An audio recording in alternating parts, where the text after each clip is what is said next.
வணக்கம். Welcome to ஒலிப்பெட்டகம். நம்ம சேனலை இதுவரைக்கும் சப்ஸ்கிரைப் பண்ணாதவங்க சப்ஸ்கிரைப் பண்ணுங்க.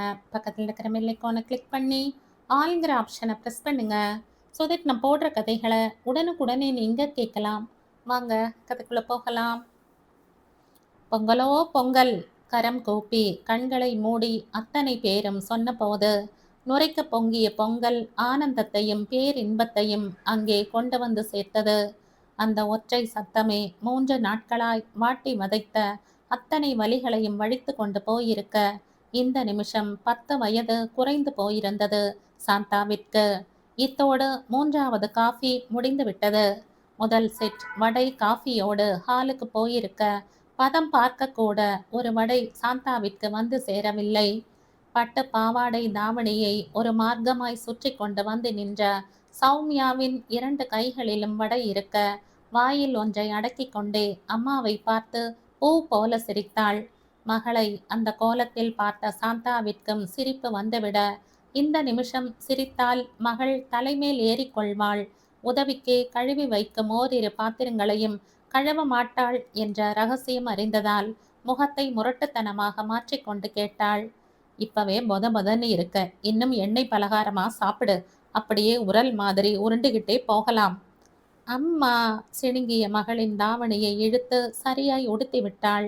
எப்போதும் உடுத்தும் நாகரீக உடைகளை விட இந்த உடையில் மகளின் அழகு பரிமளிப்பதாய் தாயின் கண்கள் கட்டியம் சொன்னது. அம்மா, ரொம்ப குண்டாயிட்டனா? அவசர கவலை வந்து அப்பிக்கொள்ள சௌமியாவின் சின்ன முகம் இன்னும் வாடி சுருங்க, பெற்றவள் மனம் தவித்தாலும் வெளிக்காட்டாமல் முகத்தை சீரியஸாக வைத்து கொண்டாள். கொஞ்சம் வீட்டு வேலை செய், அது போதும். இன்னைக்கு ஒரு நாள் சாப்பிட்டா எல்லாம் எதுவும் ஆகாது. சிங்க்ல கிடக்கிற 4 பாத்திரத்தை அலம்பி வச்சுட்டு போ, கிரைண்டர்ல உழுந்து போடணும். செய்ய வேண்டிய வேலைகளின் எண்ணிக்கை மலை போல் முன்னால் இருக்க, நல்ல நாளில் கூட குழந்தைகளோடு பேசி சிரித்து விளையாடும் சூழல் அமைவதில்லையே என்ற தாயாய் வருத்தம் கொண்டாள். அம்மாவின் எண்ணம் செல்லும் திசையை உணராமல் சௌமியா பேசிக்கொண்டே இருந்தாள். அம்மா, அப்பா உங்களை வர சொன்னாரு, அதை சொல்லத்தான் வந்த. நான் அடுப்பை பார்க்குறேன், நீங்க போங்க. பாவாடையை இழுத்து செருகி கொண்டு வந்த மகளை பார்த்ததும் டிக் என்றது. மகளை பாத்திரம் அலம்ப பணித்துவிட்டு கைகளை முந்தானையில் துடைத்து கொண்டு சமையல் அறையை விட்டு வெளியில் வந்தாள். பொது பூச்சின் மனம் வீடு முழுக்க விஸ்தீரணமாய் பரவி இருந்தது. முன்பெல்லாம் சுண்ணாம்பு பொடியை நீரில் கலக்கி வீட்டிற்கு உட்புறம் வெள்ளையும் வெளிப்புற சுவற்றுக்கு இளம் மஞ்சள் வண்ணமும் அடிப்பதுதான் வாடிக்கை. இப்போது காலம் மாறிவிட்டது. இருட்டு பிடித்த நிறத்தை கூட விரும்பி அடிக்கிறார்கள். அதுவும் பக்கத்திற்கு ஒரு நிறம் என்ற அலங்காரத்தில். கால மாற்றத்தில் அதுவும் அழகாக இருந்தது. மகன் மகேந்திரன் புகழ்பெற்ற பெயிண்ட் கம்பெனியில் மார்க்கெட்டிங் மேனேஜரான பிறகு அடிக்கடி வீட்டு சுவர்கள் நிறம் மாறிக்கொண்டே இருக்கிறது பச்சோந்தியாய். கூட்டிங்களா? அம்மாவோடு மென் குரலில் ஏதோ பேசிக் கொண்டிருந்தவர் மனைவியின் குரலுக்கு நிமிர்ந்து பார்த்தார். சாப்பாடு ஆச்சா சாந்தா? பொங்கலை தவிர வேற என்ன ஸ்வீட் செஞ்சிருக்க? பாயசம், கேசரி, இதுக்கு மேலே இனிப்பு போட்டா யாருக்கும் சாப்பிட முடியாது, திகட்டிடும். சர்க்கரை பொங்கல், வெண்பொங்கல், காய்கறி கூட்டு, சாம்பார், சட்னி, வடை. சொல்லும் போதே மெல்ல குரல் இடறியது. மிதமிஞ்சிய மூட்டு வலியோடு தனி ஆளாய் இந்த விருந்தை செய்து முடித்திருக்கிறார். பரந்தாமன் பார்வையில் எந்த மெச்சுதலும் இல்லை. இது அவள் கடமை என்பது போல ஒருவித குறியீடு. கடை பசங்களை 1 மணிக்கு வர சொல்லியிருக்க, அதுக்குள்ள ஆயிடும் இல்ல? ஆயிடும். ஒத்தாசனைக்கு யாரும் இல்லை, தனியா செய்ய வேண்டியிருக்கு, அதான் கொஞ்சம் லேட் ஆயிடுச்சு. எத்தனை கட்டுப்படுத்தியும் பார்வை மாமியாரிடம் சென்று மீண்டது. அவர் யாருக்கோ சொன்ன செய்தி என்பது போல் உட்கார்ந்திருக்க, இனியும் தாமதித்தால் வேலைக்கு உதவாது என்று காலை சாய்த்து கொண்டே சமையலறைக்கு வந்தவர் மீண்டும் வேலையை ஆரம்பித்தார். சௌமியா சின்ன சின்னதாய் ஒத்தாசனை செய்வதோ அல்லது மகள் பக்கத்தில் நின்றதால் உண்டான ஆத்ம பலமோ வேலை நினைத்ததை விட வேகமாய் முடிந்தது. பரந்தாமனுக்கு மெயின் ரோட்டில் சின்னதாய் ஒரு ரெடிமேடு கடை இருந்தது. கீழ்த்தளத்தில் கடையும் மேல் தளத்தில் கடைக்கு தேவையான துணிகளை தைக்கும் குடோனும் இருந்தது. இரண்டிலும் சேர்த்து கடையில் மொத்தமாய் 4 பேர் வேலை செய்தார்கள். அவர்களுக்குத்தான் இன்று பொங்கல் விருந்து. அவர்கள் வந்து சாப்பிட்டு விட்டு போக வீட்டில் ஒவ்வொருவராய் சாப்பிட்டு முடிக்கவும் மனம் எதையோ சிந்தித்து கவலை கொள்ள ஆரம்பித்திருந்தது. இன்னும் மகேன் வீட்டுக்கு வரவில்லை. அவன் நிறுவனத்தில் வாடிக்கையாளர்களுக்கு பொங்கல் போட்டி வைத்து அதற்கான குலுக்கல் இன்று என்பதால் காலையிலேயே கிளம்பி போயிருந்தான். 3 மணி வாக்கில் மகேன் வந்து சேரவும் தனக்கும் மகனுக்கும் சேர்த்து இலையை போட்டார். என்னம்மா இது, எனக்காக இவ்வளவு நேரம் சாப்பிடாம உட்கார்ந்திருந்தீங்களா? கடிந்து கொண்டவன் தானே அம்மாவிற்கும் சேர்த்து பரிமாறினான். யோசனையாய் தன்னை பார்த்து கொண்டே சாப்பிடும் அம்மாவையே பதில் பார்வை பார்த்தான். என்னம்மா, ஏதாவது சொல்லணுமா? இல்ல, பூக்குட்டிக்கு சாப்பாடு கொடுக்கணும். நானே போயிடுவேன். கால் ரொம்ப வலிக்குது. 3வது தெருவுல தான் அவளோட லேடிஸ் ஹாஸ்டல் இருக்கு. நீ கொடுத்துட்டு வந்துடுறியா மகேன்? இல்லனா என்ன வண்டியில கூட்டிட்டு போயிட்டு வந்துடுறியா? அம்மாவின் முகத்தில் வழிந்த பரவசமும் பூக்குட்டி என்ற அந்த சொல்லும் அவன் இதயத்தை அவசரமாய் மழைக்குள் நனைத்தது. வரப்போகும் வெயில் காலத்துக்கு கட்டியம் கூறுவது போல் இருந்தது பகலில். அனத்திய வெயில். மார்கழி முடிந்து இன்றுதான் தை பிரசவமாக இருக்கிறது. ஆனாலும் இரவில் மட்டும் பேருக்கு கொஞ்சம் குளிர் வந்து போகிறது. வேண்டாத விருந்தாளியாய். பைக்கை தெருமுனையிலேயே நிறுத்திவிட்டு அம்மா தந்து அனுப்பிய பொருட்களுடன் நடந்தான். இதற்கு முன் வந்ததில்லை. அதுவும் பிரத்யேகமாய் பூக்குட்டியை தேடிக்கொண்டு. இன்னும் சொல்ல போனால் இருவரும் சந்தித்து கொள்ளும் சந்தர்ப்பங்களே சில வருடங்களாய் இல்லை. அவனும் படிப்பு வேலை என்று அதிகமாய் ஹாஸ்டல் வாசத்திலேயே கழித்தவன். ஆனால் வீட்டுக்கு வருகின்ற சந்தர்ப்பத்தில் பூக்குட்டியை பற்றி அவன் விசாரிக்காமல் இருந்ததில்லை. எங்கு படிக்கிறாள், என்ன படிக்கிறாள் என்று அம்மாவிடம் கேட்டு அறிந்து கொள்வான். நிலையான வேலையோடு அவன் வீட்டில் தங்கியே 3 மாதம்தான் ஆகிறது. இந்த 3 மாதத்தில் பூக்குட்டியை பற்றி அம்மா பேசாத நாளும் இல்லை. ஒரு வகையில் அந்த அந்யோன்யம் அவனுக்கு வியப்பாகவும் மெல்லிய பொறாமையாகவும் கூட இருந்தது. பெற்ற பிள்ளைகளை விட அம்மா பூக்குட்டியிடம் காட்டிய பாசமும் அன்பிற்குமான மூலம் அவனுக்கு விளங்காதது. லேடிஸ் ஹாஸ்டல் என்ற நீல பெயர் பலகையை பார்த்துவிட்டு அங்கேயே தயங்கி நின்றான். கேட்டில் வாட்ச்மேன் நின்றிருந்தார். சட்டென்று உள்ளே போகவும் முடியாது. அப்போதுதான் அவன் மரமண்டைக்கும் உரைத்தது. அவனிடம் பூக்குட்டியின் அலைபேசி எண்ணம் இல்லை. அம்மாவை அழைத்து அவரிடம் எண்ணெய் வாங்கி அழைக்க வேண்டும். முகத்தில் மோதிய வெயிலில் இந்த சிந்தனை பெரிய ப்ராஜெக்ட் போல அலுப்பை தந்தது.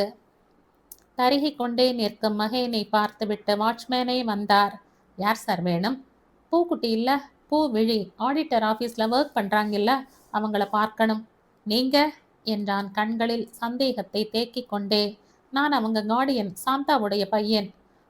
தெரியுது சார், தாட்டியா ஒருத்தங்க வருவாங்களே அவங்க தானே? இருங்க, அவங்கள போய் வர சொல்கிறேன் என்றபடி வாட்ச்மேன் உள்ளே திரும்பி நடந்தார். வீட்டுக்கு போனது முதல் வேலையாய் அம்மாவை வாக்கிங் போய் உடம்ப குறைக்க சொல்லணும் என்ற மனதில் தீர்மானம் செய்து கொண்டு நின்றான். 5 நிமிடத்தில் பூக்குட்டி வாட்ச்மேனை முந்திக் கொண்டு ஓடி வந்து அவன் முன்னே நின்றாள். மனசு ஒரு நொடி வியந்து தடுமாறியது. 10ஆம் வகுப்பு முடித்த மாணவியாய் அவளை இறுதியாய் பார்த்தது. கண்களில் மிரட்சியும் முகத்தில் குழப்பமுமாய் நிரம்பி இப்போது நிறைய மாறி இருந்தாள். படித்த வளர்ந்த இளம்பெண்ணின் மிடுக்கும் கம்பீரமும் அவள் முகத்தில் கொட்டி கிடந்தது. அவள் மனதிலும் மகேந்திரனை பற்றிய இந்த சிந்தனைகள் ஓடி இருக்கலாம் போல்தான். அவள் கண்கள் குறுகி மகேனை அளவெடுத்து கொண்டிருந்தது. எப்படி இருக்க பூக்குட்டி என்றான் கேலி பார்வை பார்த்தபடி. அச்சோ என்றபடி தலையில் கை வைத்தாள். நீங்களுமா? அத்தம்மாதான் அப்படியே கூப்பிடுறாங்கண்ணா, நீங்களுமா? சிவக்க சிவக்க வெட்கம் வருத்தாள். ஹாஸ்டலில் ஆண்களை அழைத்து வர அனுமதி இல்லை. மகேனை அங்கேயே நிறுத்தியவள் வேகமாய் உள்ளே சென்று ஹேண்ட்பேக்கை எடுத்துக்கொண்டு அறையை பூட்டி கொண்டு வந்து நின்றாள். தெருமுனையில் இருந்த பூங்காவிற்கு வந்து சேர்ந்தார்கள். நிறைய மரங்கள் வஞ்சனை இல்லாமல் காற்றுக்கு தலையாட்டி கொண்டிருந்தன. சிமெண்ட் பெஞ்சில் அமரவும் கொண்டு வந்திருந்த பார்சலை தந்துவிட்டு கைகளை கட்டிக்கொண்டு வேடிக்கை பார்க்க ஆரம்பித்திருந்தான். ஒவ்வொன்றாய் பார்க்க பார்க்க அவள் கண்ணில் அத்தனை மின்னல். எதிரில் ஒரு மனிதன் அமர்ந்திருக்கிறானே என்ற எந்த சங்கோஜமும் இல்லாமல் எல்லாவற்றையும் எடுத்து சுவைத்தபடியே அலைபேசியில் சாந்தாவை அழைத்திருந்தாள். அத்தம்மா, பொங்கலோ பொங்கல். ஏன் 4 வடை தான் இருக்கு? நான் வடை நிறைய சாப்பிடுவேன்னு தெரியும் தானே, எனக்கு சேர்த்து செய்யலையா? அந்த சிடுங்களில் அத்தனை ஏக்கம் இருந்தது. நான் நம்ப மாட்டேன். இப்பவே மணி 3:30 நான் சாப்பிடாமையே உட்கார்ந்திருந்தேன் தெரியுமா? கரும்பு வச்சு விடவே இல்லையே. நான் ரொம்ப சோகமா இருக்கேன்பா. இடப்பக்க காதில் போனை அண்ட கொடுத்தபடி பாதி உணவை காலி செய்திருந்தாள் பேசிக்கொண்டே. அந்த உரிமை, அந்த உற்சாகம், ஒட்டுதல் பார்க்க பார்க்க மனதை ஆட்கொண்டது. நைட் என்ன சமையல் என்பதில் ஆரம்பித்து அங்கே ஒவ்வொருவரையும் தனித்தனியாக விசாரித்து அவர் எடுத்து தந்தனுப்பிய நிறத்திலேயே ஏற்கனவே தன்னிடம் சுடிதார் இருப்பதை சொல்லி அங்கலாய்த்து, சாந்தா என்ன கலர் புடவை உடுத்தி இருக்கிறார் என்று கேட்டு என்கொயரி செய்து பார்த்து கொண்டு எதிரில் அமர்ந்திருந்த மகேந்திரனுக்கு ஏதோ புரியாத புது உலகத்தில் மாட்டிக்கொண்டது போல் மனம் சஞ்சரித்தது. ஆனால் அத்தனைக்கும் மேலாய் இறுதியாய் அவள் முத்தாய்ப்பாய் சொன்ன வார்த்தைகளில் தான் மகேன் விக்கித்து போனான். அப்புறம் அத்தம்மா, happy birthday to my lovely அத்தம்மா. நான் உங்களுக்கு ஒரு கிஃப்ட் வாங்கி வச்சிருக்கேன். நேர்ல பார்த்து கொடுக்கத்தான் ஆசை. ஆனா என்றவள் முகம் ஒரு நொடி வேதனையை கக்கி பிறகு நொடியில் மீண்டது. நான் உங்க பிள்ளைகிட்ட கொடுத்து அனுப்புறேன். கால் வலிக்கு புதுசா ஒரு தைலம் வாங்கிட்டு வந்திருக்கேன். ட்ரை பண்ணி பார்த்துட்டு சொல்லுங்க. அப்புறம் அந்த கிஃப்ட் எப்படி இருக்குன்னு எனக்கு கால் பண்ணி சொல்லுங்க. ஒரு வழியாய் போனையும் எதிரில் இருந்த உணவுகளையும் முடித்துவிட்டு நிமிர்ந்து பார்த்தவள் தன்னையே பார்த்து கொண்டு அமர்ந்திருந்தவனை பார்த்ததும் இத்தனை நேரத்து ஆர்ப்பாட்டம் ஓடி இருக்க அசடு வழிய சிரித்தாள். சாரி, உங்களுக்கு வேணுமான்னு கேட்காமையே சாப்பிட்டுட்ட என்றவள் எழுந்து போய் கை அலம்பி விட்டு வந்தாள். தன் கை பையை திறந்து 2 தைல புட்டிகளையும் ஒரு புத்தம் புது கைபேசியையும் எடுத்து தந்தாள். ஏனோ மனம் குறுகி போனது மகேந்திரனுக்கு. இத்தனை நாளாய் அவன் அம்மாவிடம் பழைய மாடல் போன் தான் இருந்தது. வேலைகளுக்கு நடுவே உழலும் அம்மாவிற்கு அது எங்கே கிடக்கிறது என்று கூட தெரியாது. இது எதுக்கு இப்போ என்றான் கொஞ்சம் அழுத்தமான குரலில். அத்தம்மாவுக்கு இது 50வது பிறந்த நாள். தோ இப்ப அவங்க கிட்ட இது மாதிரி ஆண்ட்ராய்டு மொபைல் போன் இருந்திருந்தா என்ன புடவை எடுத்தீங்க, என்ன நகை போட்டிருக்கீங்கன்னு கேட்டுட்டு இருக்க வேண்டாம் இல்லையா? எனக்கும் அவங்க முகத்தை பார்த்தா நிம்மதியா இருக்கும்னு எத்தனையோ முறை தோணி இருக்கு. சட்டுன்னு நினைச்ச நிமிஷம் உங்க வீட்டுக்கு வர முடியாது. இந்த போன் இருந்திருந்தா வீடியோ காலில் பேசி இருப்பேன். அவள் முடித்த போது முற்றாய் தனது இயலாமையின் வலியை மறைத்து கொண்டே அவனிடம் கடத்தி இருந்தாள். மொட்டை மாடியில் நாற்காலியில் கால் நீட்டி அமர்ந்திருந்தான். மனம் மாலையின் இதத்திற்கு மயங்கவே இல்லை. கேள்விகள் முளைத்து முளைத்து அவன் அடிமனதை கேலி செய்து கொண்டிருந்தது. அம்மா தந்த சந்தோஷத்தை பூக்குட்டியிடம் சேர்த்துவிட்டு அவள் தந்த ஆனந்தத்தை அம்மாவிடம் கொண்டு வந்து சேர்த்திருந்தான். அவள் கண்ணில் கண்ட பரவசத்துக்கு துளி குறைந்ததில்லை. அம்மா கண்ணில் தெரிந்த கண்ணீர். போனை திருப்பி திருப்பி பார்த்து கண்களை முந்தானையில் ஒற்றிக்கொண்டார். இது எவ்வளவுடா இருக்கும்? மகேனிடம் பூரிப்பாய் விசாரித்த போதுதான் அவன் முகத்தில் தென்பட்ட விசாரம் புரிந்தது. ஏமா, உங்களுக்கு இன்னைக்கு பிறந்த நாளா? இதுவரைக்கும் எங்க யார்கிட்டையும் சொன்னதே இல்லையேம்மா. அந்த குரலில் அத்தனை ஆதங்கம், ஏமாற்றம். எங்களை விட அவள் உசத்தியா என்ற குற்றச்சாட்டு. சாந்தா நிமிர்ந்து பார்த்தார். அவர் கண்களில் எப்போதும் போல் மின்னித் தவழும் சாந்தம். நீங்க யாருமே என்கிட்ட கேட்டதே இல்லையேப்பா. சுரீரென தான் என்ற அகந்தையில் அடி வாங்கினான். அவளோட பிறந்த நாளுக்கு ஒரு முறை துணி எடுத்து கொடுத்தப்போ உங்களுக்கு எப்போ அத்தம்மா பிறந்த நாள்னு கேட்டிருந்தா. அப்ப இருந்து ஒவ்வொரு பிறந்த நாளுக்கும் நான் தர பேக்கெட் மணியை சேர்த்து வச்சு ஏதாவது வாங்கி தந்துடுவா. அது சின்ன சின்ன பொருளாத்தான் இருக்கும். ஆனாலும் அதுல அவ என் மேல வச்சிருக்கிற அக்கறை தெரியும். ஒரு முறை காலில் ஆணி வந்துடுச்சுன்னு நான் புலம்பிக்கிட்டு இருக்கிறத பார்த்துட்டு என் பிறந்த நாளுக்கு சாஃப்ட் செப்பல் வாங்கிட்டு வந்து தந்தா. கிறுக்கச்சி. அம்மா மனம் விட்டு சிரித்தாள். அந்த கிறுக்கச்சி என்ற அழைப்பில் வீசை வீசையாய் அன்பு கொட்டி கிடந்தது. செருப்பால் அம்மா பரிசா தருவாங்கன்னு கேட்டா நான் தந்த பரிசை காலில் போட்டு மிதிச்சு அவமானப்படுத்துறியா அத்தம்மான்னு சண்டைக்கு வர்றா.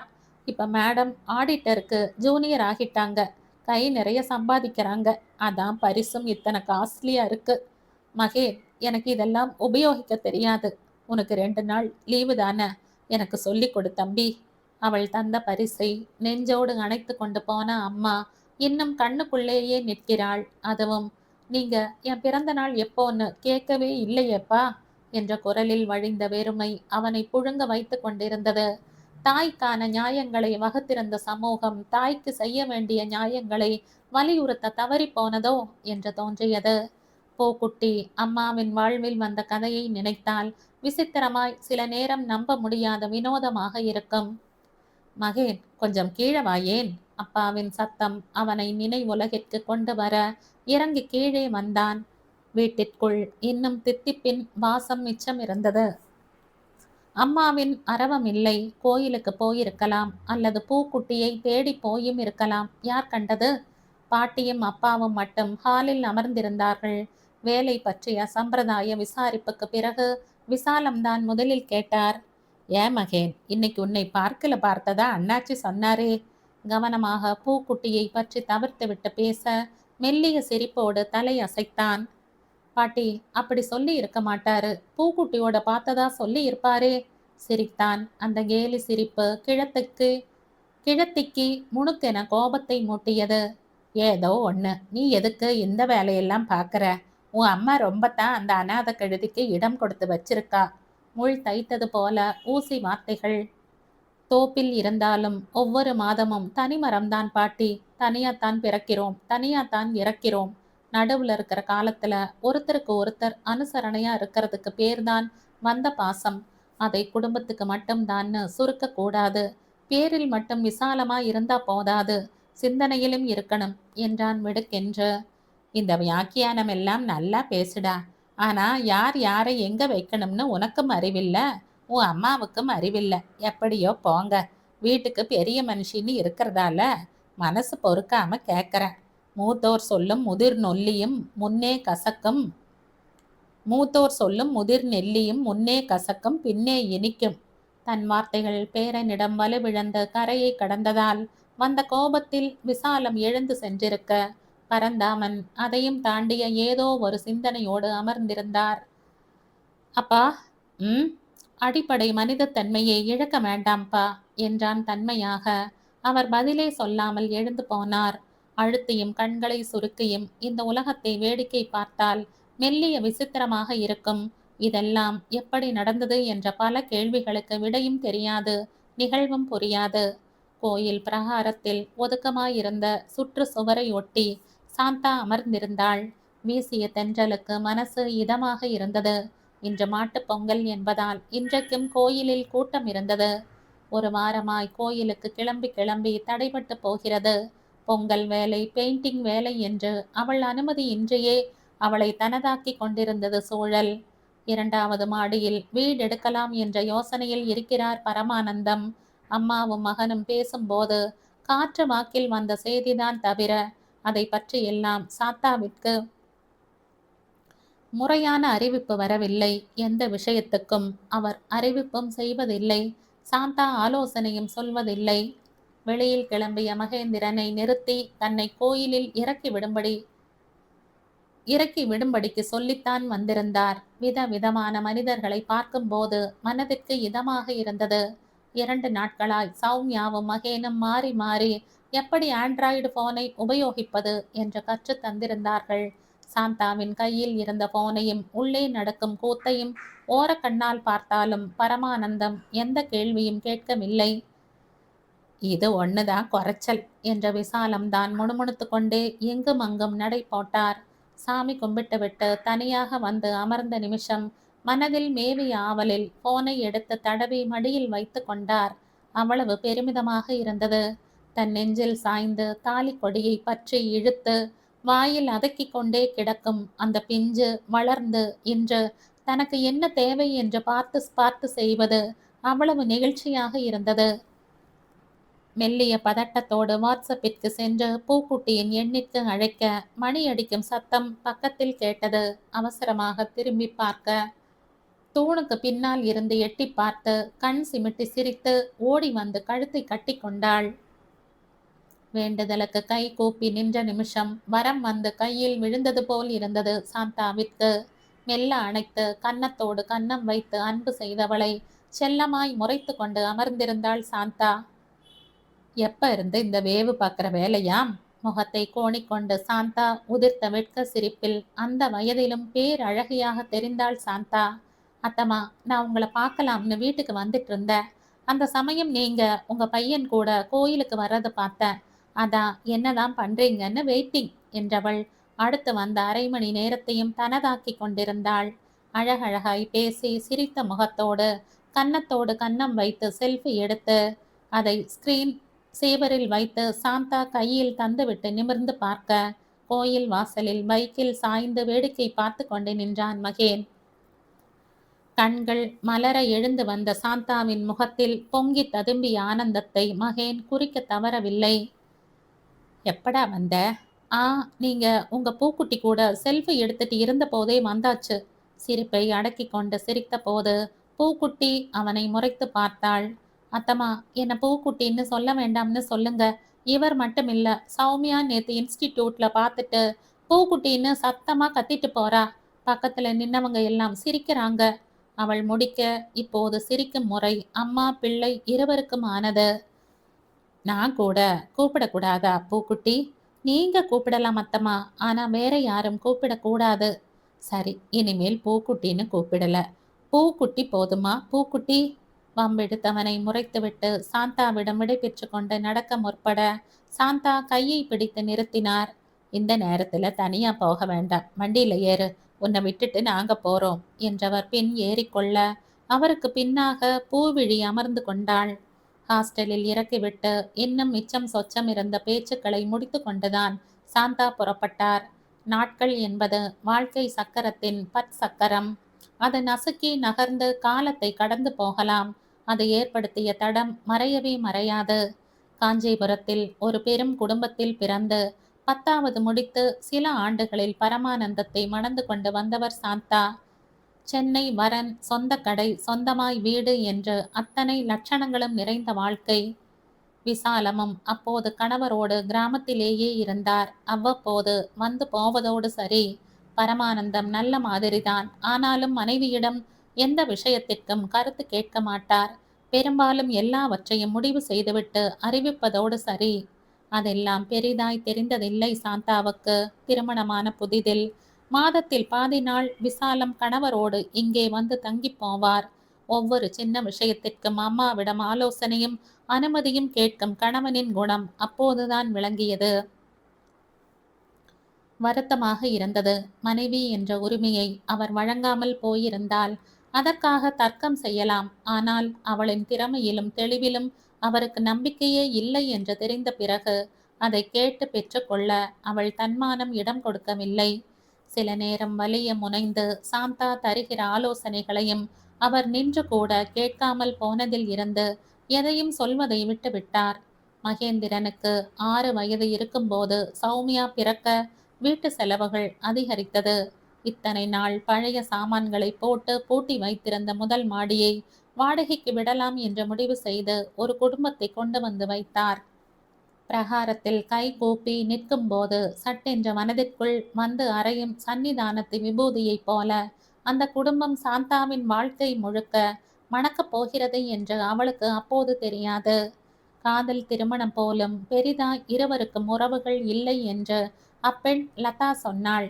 கணேசன் அப்போது வளர்ந்து கொண்டிருந்த சூப்பர் மார்க்கெட்டில் சூப்பர்வைசராக இருந்தான். கையில் 2 வருடமான பூவிழி. இங்கே 1 வயது சௌமியா.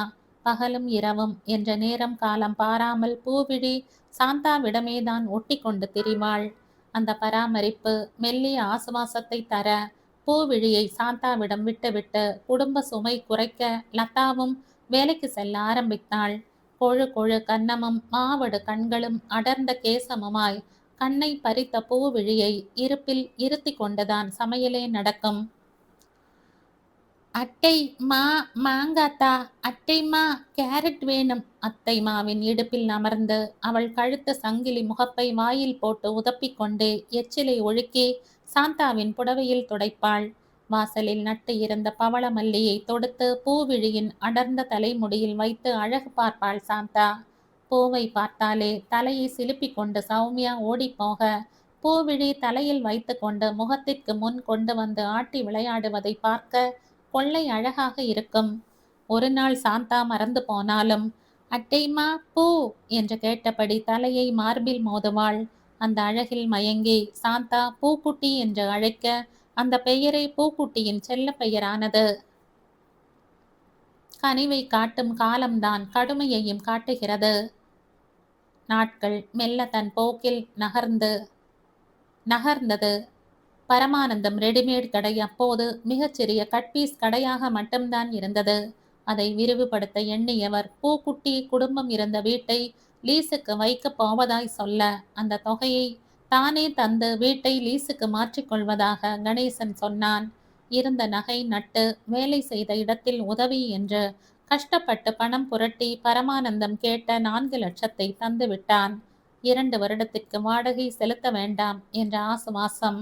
இரு குடும்பத்திற்கும் நடுவே இனம் புரியாத நட்பு உருவாகி போனது.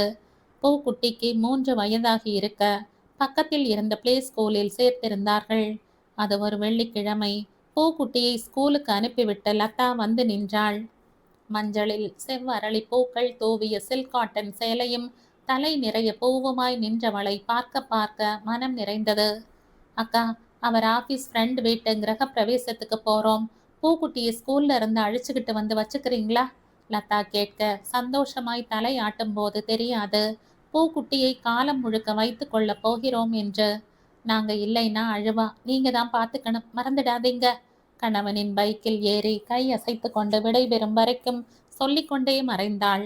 கதவை அடைத்துவிட்டு சௌமிக்கு ஊட்ட இட்லியோடு ஹாலில் வந்து அமர்ந்த போது கதவு படபடவென தட்டப்பட்டது. சாந்தாக்கா, உங்க வீட்டுல வாடகைக்கு இருக்காங்களே, அவங்க பைக்ல தண்ணி லாரி மோதிடுச்சுக்கா, 2 பேரும் ஸ்பாட் அவுட். தெருவாசிகள் நின்ற அதே இடத்தில்தான் சில நிமிடத்துக்கு முன்பு சிரித்த முகமாய் லதான் நின்றிருந்தாள். சௌமியாவை இடுப்பில் தூக்கி கொண்டு தெருவில் இறங்கி ஓடினாள். இதுவரைக்கும் அவசியத்துக்கு அன்றி பரமானந்தம் கடைக்கு அவள் வந்ததில்லை. தலைவிரி கோலமாய் வந்து நின்ற மனைவியை பார்த்து அவர் எழுந்தோடி வர, கணவரை கண்டதும் தேக்கி வைத்த துயரெல்லாம் அணை உடைய நடு ரோட்டில் நின்று கதறி அழுதாள். சும்மா சொல்லக்கூடாது. அந்த நொடி பரமானந்தம் வண்டியை எடுத்துக்கொண்டு ஜிஹெச்சுக்கு விரைந்திருந்தார். உருவாக்கத்தான் இறைவன் 10 மாதத்தை எடுத்துக்கொள்கிறான், அழிக்க அரை நொடி அவகாசமே அதிகம் என்று மீண்டும் ஒரு முறை நிரூபணமாகி இருந்தது. அவர்களை பற்றிய எந்த விபரமுமே இவர்களுக்கு தெரியாது. கணேசன் வேலை செய்த அலுவலகத்தில் போய் விசாரிக்க அவர்களுக்கும் அவன் சொந்த ஊர் செங்கல்பட்டு என்பதை தவிர வேறெந்த விபரமும் தெரியவில்லை. கணேசன் குடியிருந்த வீட்டை உடைத்து பார்த்தால் ரேஷன் கார்டும் டிரைவிங் லைசன்ஸில் எல்லாம் சென்னையில் முன்பு இருந்த வீட்டின் முகவரியே இருந்தது. அவங்களுக்காவது ஏதாவது தெரியுமோ என்று எண்ணிக்கொண்டு அங்கே ஓட அவர்களும் விவரம் தெரியாது என்று கையை விரித்தார்கள். கடைசியில் யார் என்று தெரியாத அவர்களுக்கு பரமானந்தமே முன்னின்று எல்லாம் செய்தார். அத்தம்மா, அம்மா எங்க, அப்பா எங்க என்று கேட்டு அழுதபடி பூக்குட்டி சாந்தாவின் நெஞ்சிலேயே உறங்கி போனது. இனி அடுத்தென்ன என்று யோசிக்க கூட திராணியற்று அமர்ந்து கிடந்தார்கள். அவர்கள் உறவினர்கள் யார் என்று தெரிந்தால் பூக்குட்டியை ஒப்படைத்து விடலாம் என்ற முடிவோடு. காரியம் முடிந்த கையோடு கணேசன் புகைப்படத்தை எடுத்துக்கொண்டு காரை அமர்த்தி கொண்டு செங்கல்பட்டு பயணமானார்கள். அப்பா அம்மாவை காணாத ஏக்கத்தில் பூக்குட்டிக்கு உடல் அனலாக தகித்தது. அப்படி இப்படி சுற்றி கணேசனின் போட்டோவை காட்டி விசாரித்து கணேசனின் தூரத்து உறவில் ஒரு மாமாவை கண்டுபிடித்த விஷயத்தை சொல்ல இவர்களிடம் இருந்த பதட்டமும் கவலையும் கூட அவர்களிடத்தில் இல்லை. யாரோ ஒரு பொண்ணை கூட்டிட்டு போயிட்டான்னு தெரியும், அவ்வளவுதான். எங்களுக்கு சொந்தம், நாங்களே கஷ்ட ஜீவனம். இதுல இந்த குழந்தையெல்லாம் யார் வளர்க்க முடியும்? எங்க உறவுக்காரர் ஒருத்தர் மலேசியால இருக்கார், குழந்தை இல்ல அவருக்கு. அவர்கிட்ட தந்துட்டா வளர்த்துக்குவார். எந்த பிடிப்பும் இல்லாமல் பூக்குட்டியை சாந்தாவிடமிருந்து வாங்கி கொள்ள ஜுரத்தில் கூட குழந்தை சாந்தாவின் தாலிச்சரடை இறுக பற்றி கொண்டு வீறிட்டு அழுதது. குழந்தையை ஒப்படைத்துவிட்டு வழிநெடுக அழுது கொண்டே வந்த மனைவியை விசித்திரமாய் பார்த்தார். இரவெல்லாம் அழுது கரைந்தாள், கண்ணை மூடினாள். பூக்குட்டி, உங்க பொறுப்புக்கா என்ற கண்ணீரோடு லதா வந்து நின்றாள். நெஞ்சில் போட்டு வளர்த்த குழந்தை இல்லாமல் அவள் மார்பு கனத்து போயிருந்தது. காலையில் கணவன் கடைக்கு கிளம்பியதுமே சௌமியை தூக்கி கொண்டு செங்கல்பட்டு புறப்பட்டு விட்டாள். கணவன் துணையின்றி வெளியில் போய் பழகாதவளுக்கு எப்படி இத்தனை தைரியம் வந்தது என்பது அவளுக்கே புதிராக இருந்தது. காலையில் இருந்து பயத்திலும் ஜுரத்திலும் அழுது கதறிக்கொண்டிருந்த பூக்குட்டி சாந்தாவை பார்த்ததும் கதறியபடி அணைத்து கொண்டது. கையில் இருந்த சில நூறுகளை திணித்துவிட்டு பூக்குட்டியை தூக்கி கொண்டு வந்து விட்டாள். இரவில் வீடு திரும்பிய பரமானந்தம் மனைவியின் செயலில் விக்கித்து போனார். இத்தனை தைரியம் எங்கிருந்து வந்தது? அறிவில்ல உனக்கு? பொம்பளை பிள்ளைய தூக்கிட்டு வந்திருக்கியே, நாளைக்கு இதுக்கு நல்லது கெட்டது யார் பார்க்கறது? நம்மால 2 குழந்தையே வளர்க்க முடியல, இதை வளர்க்க நமக்கு என்ன தலையெழுத்து? நீ இங்க வச்சிருந்தா இதை கொண்டு போய் ஏதாவது அனாதை ஆசிரமத்துல தள்ளிட்டு வந்துடுவேன். யாரை கேட்டு முடிவெடுத்த? வழக்கமாய் அவர் ஒற்றை சத்தத்திற்கே நடுங்கி போகும் சாந்தா இப்போது அமைதியாக நின்றாள். முகத்தில் கனிவும் தெளிவும் மறைந்து தீர்க்கம் குடியேறி இருந்தது. நிமிர்ந்து நேராய் கணவனின் முகம் பார்த்து கேட்டார், யாரை கேட்கணும்? யாரை கேட்கணும்? அந்த கேள்வியில் அதிர்ந்து போய் மனைவியை பார்த்தார் பரமானந்தம். என்ன கேட்கணும்? இது குடும்பம் முடிவெடுக்கிறதுக்கு முன்னாடி கலந்து பேசணும். எதை செய்யவும் உனக்கு என்னோட அனுமதி வேணும் என்று கர்ஜித்தார். இதெல்லாம் நீங்க என்கிட்ட செய்றீங்களா? கல்யாணமான இந்த 10 வருஷத்துல எத்தனையோ விஷயம் நடந்திருக்கு. அதுல என்னோட பங்குன்னு ஏதாவது இருந்திருக்கா? குரலில் அவ்வளவு நலிவு. எந்த பதிலும் சொல்லாமல் விரைப்பாக அப்படியே நின்றார். அநாத குழந்தையை வளர்க்கிறது அவ்வளவு சுலபம் இல்ல. அது நமக்கு அவசியமும் இல்ல. நாம கைவிட்டாத்தான பூக்குட்டி அனாதை. அதுக்கு நான் சம்மதிக்கவே மாட்டேன்.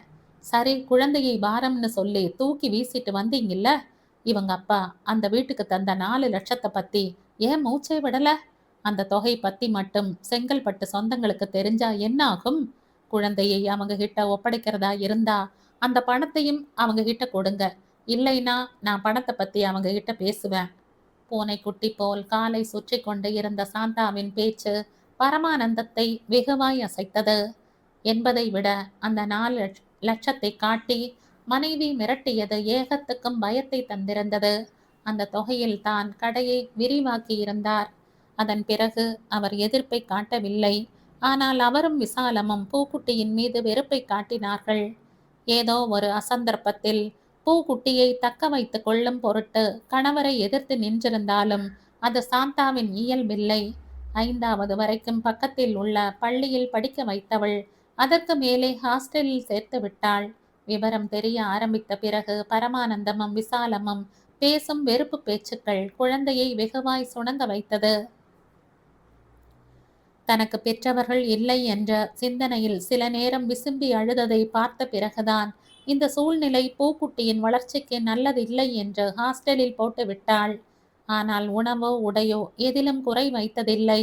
அதையெல்லாம் தடுக்கும் அளவிற்கு பரமானந்தமும் ஈவு இரக்கம் இல்லாதவரும் இல்லை. முன்பெல்லாம் தீபாவளி பொங்கல் என்ற விசேஷங்களுக்கு வீட்டுக்கு ஓடி வந்தவள் விசாலமும் பரமானந்தமும் முகம் சுளித்து ஏளனமாய் பேசுவதை பார்த்து அதையும் விட்டுவிட்டாள்.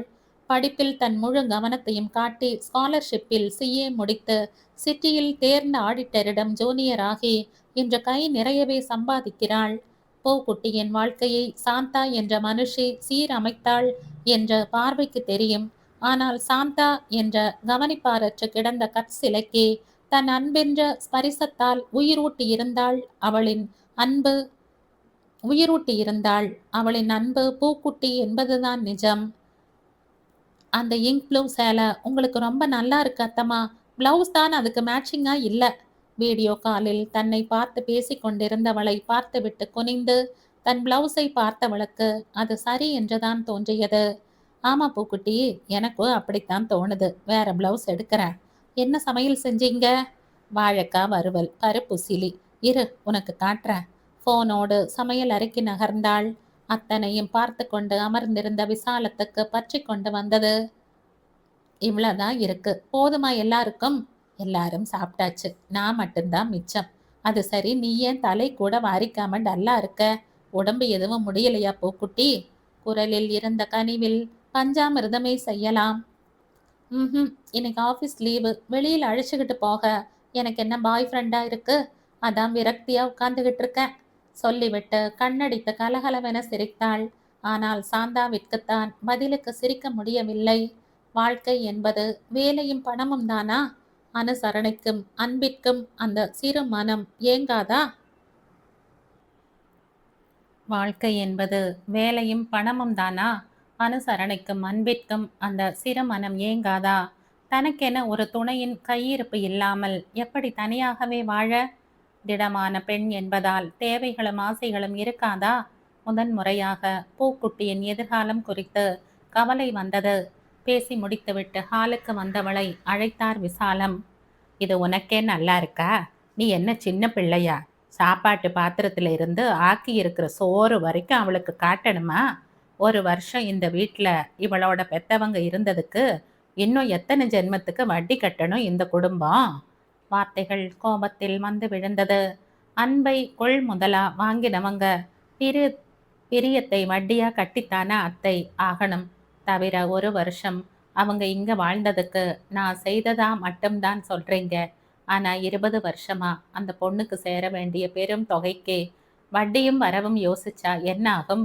மென்மையாக சொல்லிவிட்டு உள்ளே போனவள் மீது ஆத்திரம் அளவில்லாமல் வந்தது. ஹாய்! உடைமைகளை பேக் செய்து கொண்டு இருந்தவளுக்கு பின்னால் இருந்து கேட்ட குரலில் திடுக்கிட்டு திரும்பியவள் வியப்பில் கண்கள் விரிந்து போனது. மகேன் தன்னுடைய அறைக்குள் எப்படி? மெல்லிய பதட்டத்தோடு அவனை பார்த்துவிட்டு சுற்றுமுற்றும் கண்களை உருட்டினாள். அச்சோ, இங்க எதுக்கு வந்தீங்க? வார்டன் அக்கா பார்த்துட்டா அசிங்கமா போயிடும். இங்க ஜென்ஸ் அலவுட் இல்ல. அவளின் பதட்டமும் விரல்களை பிசைந்து கொண்டு நின்ற கோலமும் சுவாரஸ்யமாக இருந்தது. என்ன பண்ணிடுவாங்களாம் உங்க வார்டன் மேடம், அதையும் நான் பார்க்குறேன் என்றவன் சத்தம் போட்டு வார்டனை அழைக்க பூக்குட்டி பதறிப்போனாள். அவள் வாய் திறக்கும் முன் வார்டன் உள்ளே வந்தார் ஒரு கொத்து புன்னகையோடு. இதே அளவுதான் சார் எல்லா ரூமும். மொத்தம் 3 ஃப்ளோர் இருக்கு. ஃப்ளோருக்கு 8 ரூம், அப்புறம் பாத்ரூம், காம்பவுண்டு வால், அவ்வளவுதான். அறையை கண்களால் துழாவினான். நல்ல நேர்த்தியாக இருந்தது. அந்த சின்ன அறையில் சுத்தத்திற்கும் சுகாதாரத்திற்கும் துளி கூட குறைவில்லை. அம்மாவின் வளர்ப்பை மனதிற்குள் மெச்சிக்கொண்டான். அங்கே கிடந்த நாற்காலியை நகர்த்தி போட்டு கொண்டு டேப்பை எடுத்து எஸ்டிமேட் போட ஆரம்பிக்க வார்டன் அங்கிருந்து நகர்ந்தார்.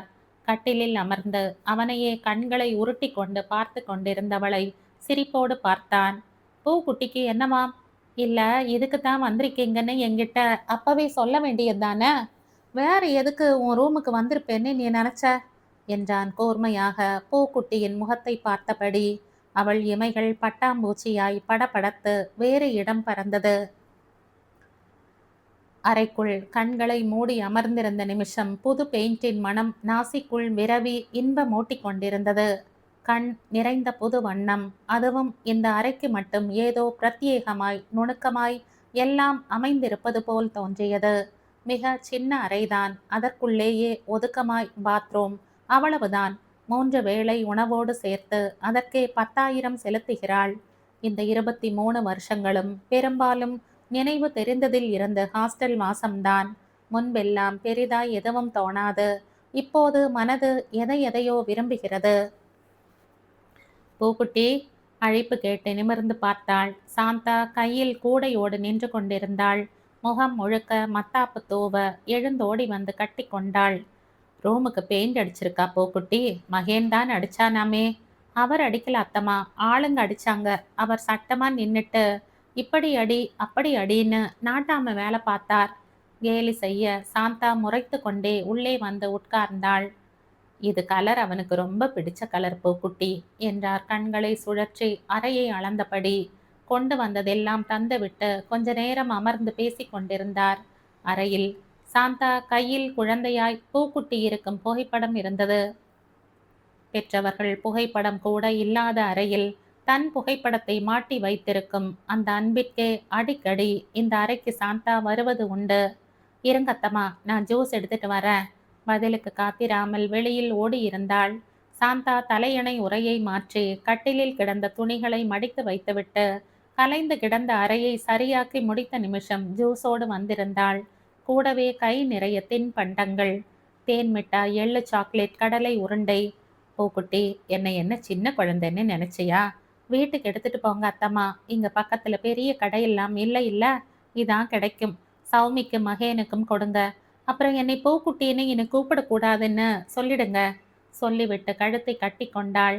அத்தம்மா, அடுத்த வாரம் இயரண்டு முடிஞ்ச பிறகு 3 நாள் லீவு வருது என்றவள் மேற்கொண்டு எதுவும் பேசாமல் சாந்தாவின் முகத்தை பார்த்து கொண்டே அமர்ந்திருந்தாள்.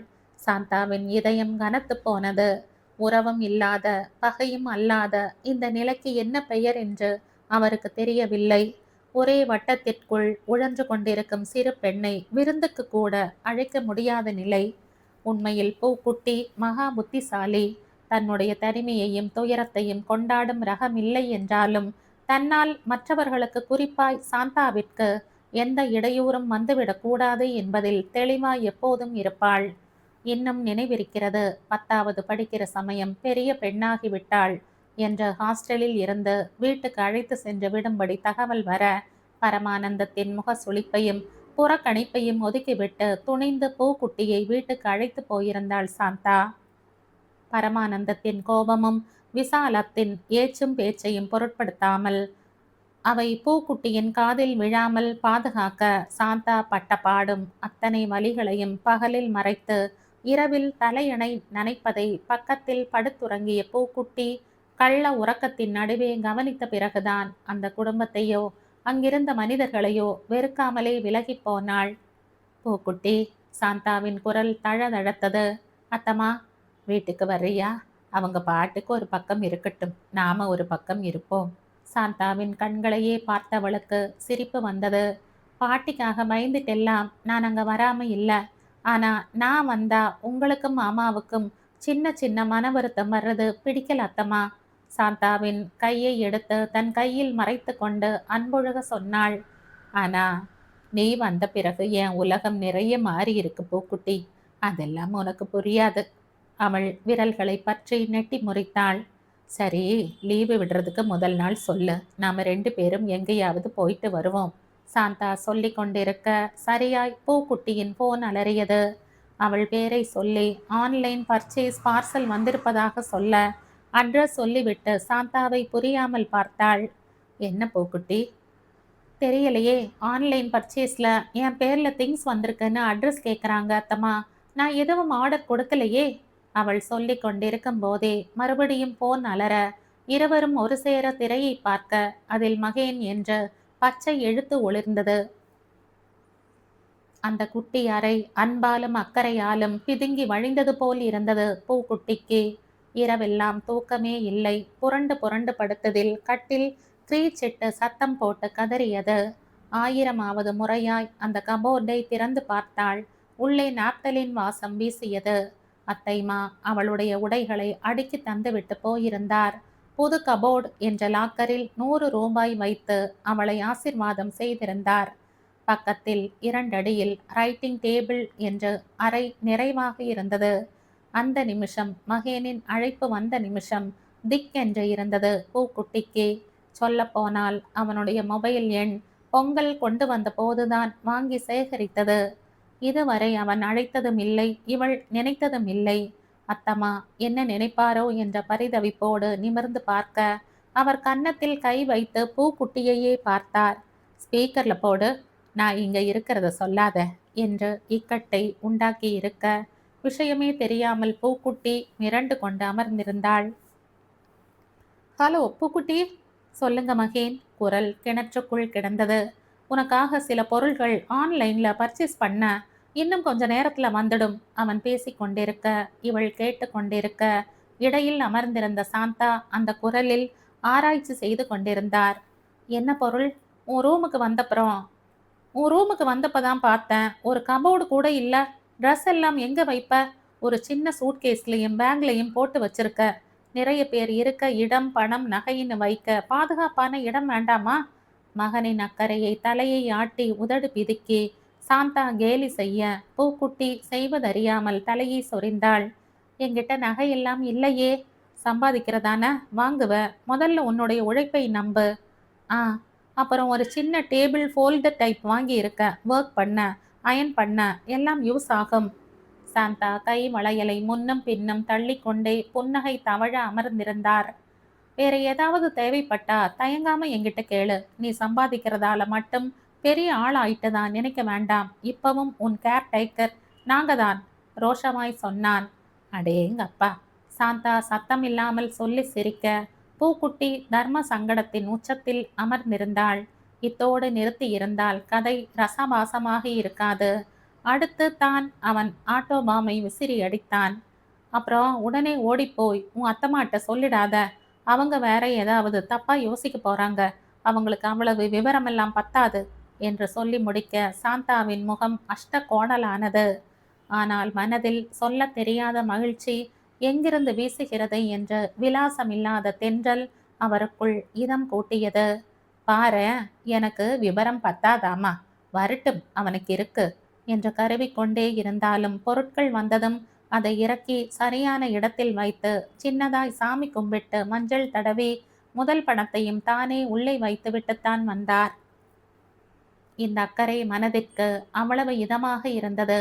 அன்பின் வாசல்கள் எந்த திறவுகோலுக்கும் தன்னை விடுவித்துக் கொள்ளும் கனிந்த சுவை கொண்டது.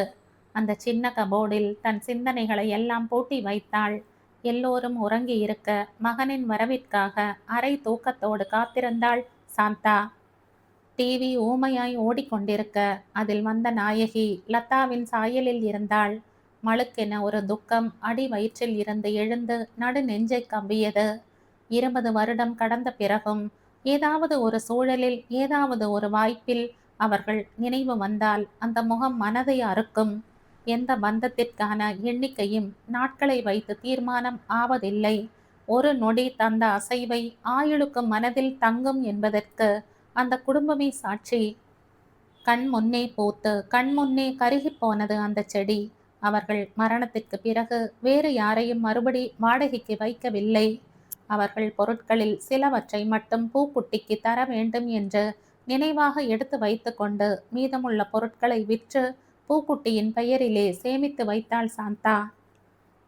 மேல் தளத்தையும் இவர்கள் உபயோகத்திற்கு வைத்து கொண்டார்கள்.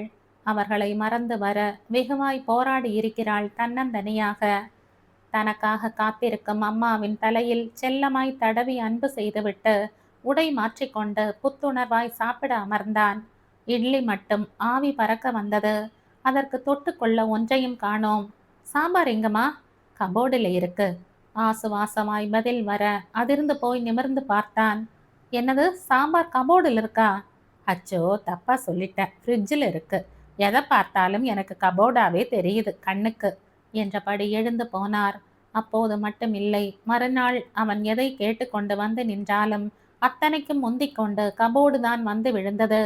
மகேனுக்கு தெளிவாகவே தெரிந்தது அம்மாவுக்கு விஷயம் தெரிந்திருக்கிறது என்று. மாலை அலுவலகத்தில் இருந்து வந்தவன் நேராக மொட்டை மாடியில் காய்ந்த துணியை மடித்து கொண்டிருந்த அம்மாவின் முன் வந்து நின்றான். என்னம்மா, துணியெல்லாம் இங்கேயே போட்டு மடிச்சிட்டு இருக்கீங்க? மடிச்சா தானே தம்பி கபோர்டில் வைக்க முடியும். அப்படியேவா வைக்க முடியும் என்றார் சலிக்காமல்.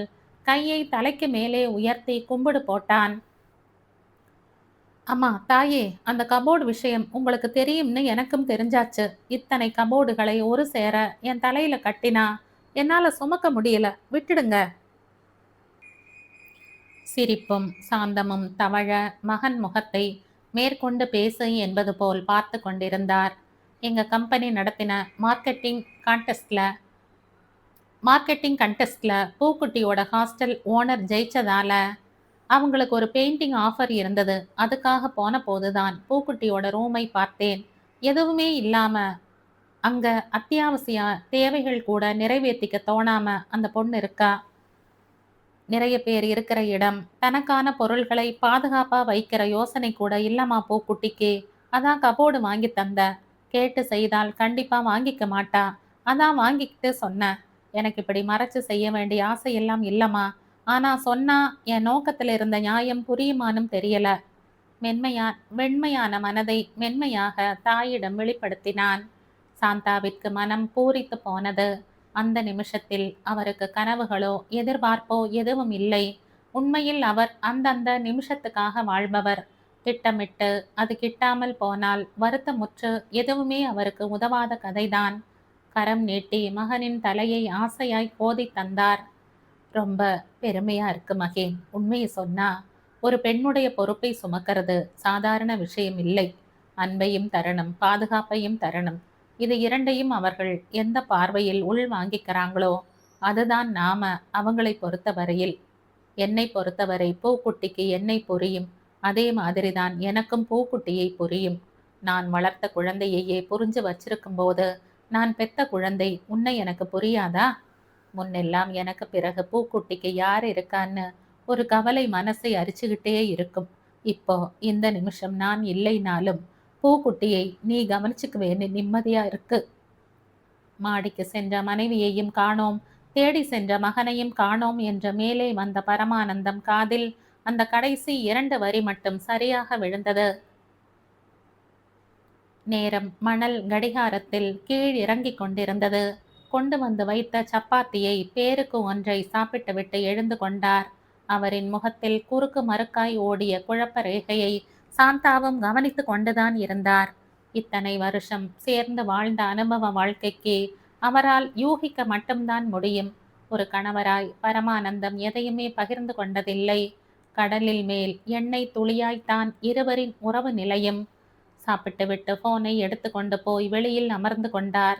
2 நாள் முன்புதான் காஞ்சிபுரம் கிளம்பி போயிருந்த அம்மாவிடம் ஏதோ முகம் பார்த்து மாமாங்கம் ஆன சிறுவனைப் போல் பரிதவிப்பாய் பேசிக் கொண்டிருந்தவரையே பார்த்து கொண்டு நின்றார் சாந்தா. சாந்தா நீட்டிய பாலை வாங்கி கொண்டவர் எதுவுமே பேசாமல் பாலையே வெறித்து பார்த்து கொண்டிருந்தார். சாந்தாவால் அதற்கு மேலும் பொறுக்க முடியவில்லை. ஏதாவது உடம்புக்கு பண்ணுதா? நல்லாவே சாப்பிடலையே என்று விசாரித்தார் தவிப்பாக. அதெல்லாம் எதுவும் இல்லை. சாயந்தரம் சிநேகிதர் ஒருத்தர் வந்திருந்தாரு காஞ்சிபுரத்துல இருந்து. அவர் கூட சேர்ந்து டிஃபன் சாப்பிட்டது. ஊர்க்காரர்னா வீட்டுக்கு அழைச்சிட்டு வந்திருக்கலாம் இல்ல, ஏன் கடையிலேயே பேசி அனுப்பிட்டீங்க? பதில் இல்லை. பெரிய பூத்தொட்டிகளும் ஒரு ஓரத்தில் செம்மண்ணும் குவித்து வைக்கப்பட்டிருந்தது. அதை ஒட்டிய கருப்பு கவரில் பதியம் போட்ட நாற்றுக்கள் இருந்தன. கேள்வியாய் மனைவியை நிமிர்ந்து பார்த்தார். இதெல்லாம் யார் வாங்கிட்டு வந்தது? மகேன்தான், செடி வளர்த்த போறானாம். பவளமல்லி வாங்கிட்டு வந்திருக்கான். தாடையை நீவிக்கொண்டு மனைவியையே யோசனையாய் பார்த்தார். கிட்டத்தட்ட 20 வருடங்களுக்கு பிறகு பவளமல்லி வீட்டிற்குள் மறுபடியும் வருகிறது. அந்த வருகை இயல்பாக இல்லை. பூக்குட்டியின் பெற்றவர்கள் இறந்த சமயத்தில் நடந்த கலையபரத்தில் சாந்தா கவனிக்காமல் விட்டதும் கவனக்குறைவால் திறந்திருந்த கேட் வழியே ஏதோ விலங்கு வந்து மேய்ந்து விட்டு போக பவளமல்லி செடி பட்டு போனது. அதில் துளித்த பூக்களை சூடித்தான் பூவிழி பூ குட்டியானதும் அதன் பிறகு ஏனோ சாந்தா மறுபடி செடி வளர்ப்பில் ஈடுபடவில்லை. இன்று மகேன் வாங்கி கொண்டு வந்திருக்கிறான். நீ எதுவும் சொன்னையா என்றார் யோசனையாக. நான் எதுக்கு சொல்ல போற? எனக்கு இருக்கிற மூட்டு வலிக்கு இதையெல்லாம் பராமரிக்கிற நிலைமையிலையா இருக்க? அவனா வாங்கிட்டு வந்திருக்கான் சொல்லிவிட்டு எழுந்து போனார். இரவு படுக்கையில் வந்து விழுந்தும் தூக்கம் பற்றி கொள்ளவில்லை. தேவையில்லாத ஏதேதோ சிந்தனைகள். அதிகாலையில் ஏதோ தீர்மானத்துக்கு வந்தவராய் உறங்கி இருந்தார். முட்டுக்காடு வந்திறங்கிய போது கால்கள் ரப்பர் வந்தை போல் விரைப்பாக இருந்தது. சாந்தாவிற்கு வெயில் முகத்தில் அரைந்தது. பக்கத்தில் ஸ்டைலாக கூலிங் கிளாஸ் போட்டுக்கொண்டு தோளில் பையோடு செல்ஃபி எடுத்து கொண்டிருந்த பூக்குட்டியை பார்த்ததும் சிரிப்பு வந்தது. பூக்குட்டி சத்தமாக அழைத்தார். உஷ்! வர இடத்திலெல்லாம் பூக்குட்டி நாய்க்குட்டினெல்லாம் கூப்பிடக்கூடாது. எல்லாரும் சிரிப்பாங்க. கால்மி பூவிழி, மிஸ் பூவிழி CA. கண்ணாடியை சரி செய்து கொண்டே சொல்ல செல்லமாய் அவள் தோளில் அடி விழுந்தது. அடேங்கப்பா, ஆட்டம் பலமா இருக்கே. இனிமேல் சப்பானியை கோபாலகிருஷ்ணன்னு தான் கூப்பிடணுமா? என்னால முடியாதுப்பா சொல்லிவிட்டு சிரிக்க பூக்குட்டி சிணுங்கினாள். பூக்குட்டிக்கு விடுமுறை வருவதை பற்றி வீட்டில் சத்தமாக சொல்லிக் கொண்டேதான் இருந்தாள் சாந்தா. அவளை இங்க வர சொல்லுங்கம்மா, ஜாலியா இருக்கும். சாப்பிடும்போது கூட சௌமி வாகா எடுத்து கொடுத்தாள். ஆனால் பரமானந்தம் தரப்பில் இருந்து மெல்லிய தலை அசைப்பு கூட இல்லை. கண்டிப்பாய் அவரை தாண்டி அந்த செயலை செய்யும் தைரியம் சாந்தாவுக்கு இருக்கிறது தான். ஆனாலும் இதுதானா அல்லது கணவரா என்ற ஒற்றைக்கு ஒற்றை நாடகம் இல்லை. இதில் பூக்குட்டியின் தன்மானமும் அடங்கி இருக்கிறது. அழையா விருந்தாளியாய் அங்கே வந்து பார்வையாலும் செயல்களாலும் பரமானந்தம் செய்யும் அவமானங்களை அவள் தாங்கிக் கொள்ள வேண்டிய அவசியமும் இல்லை.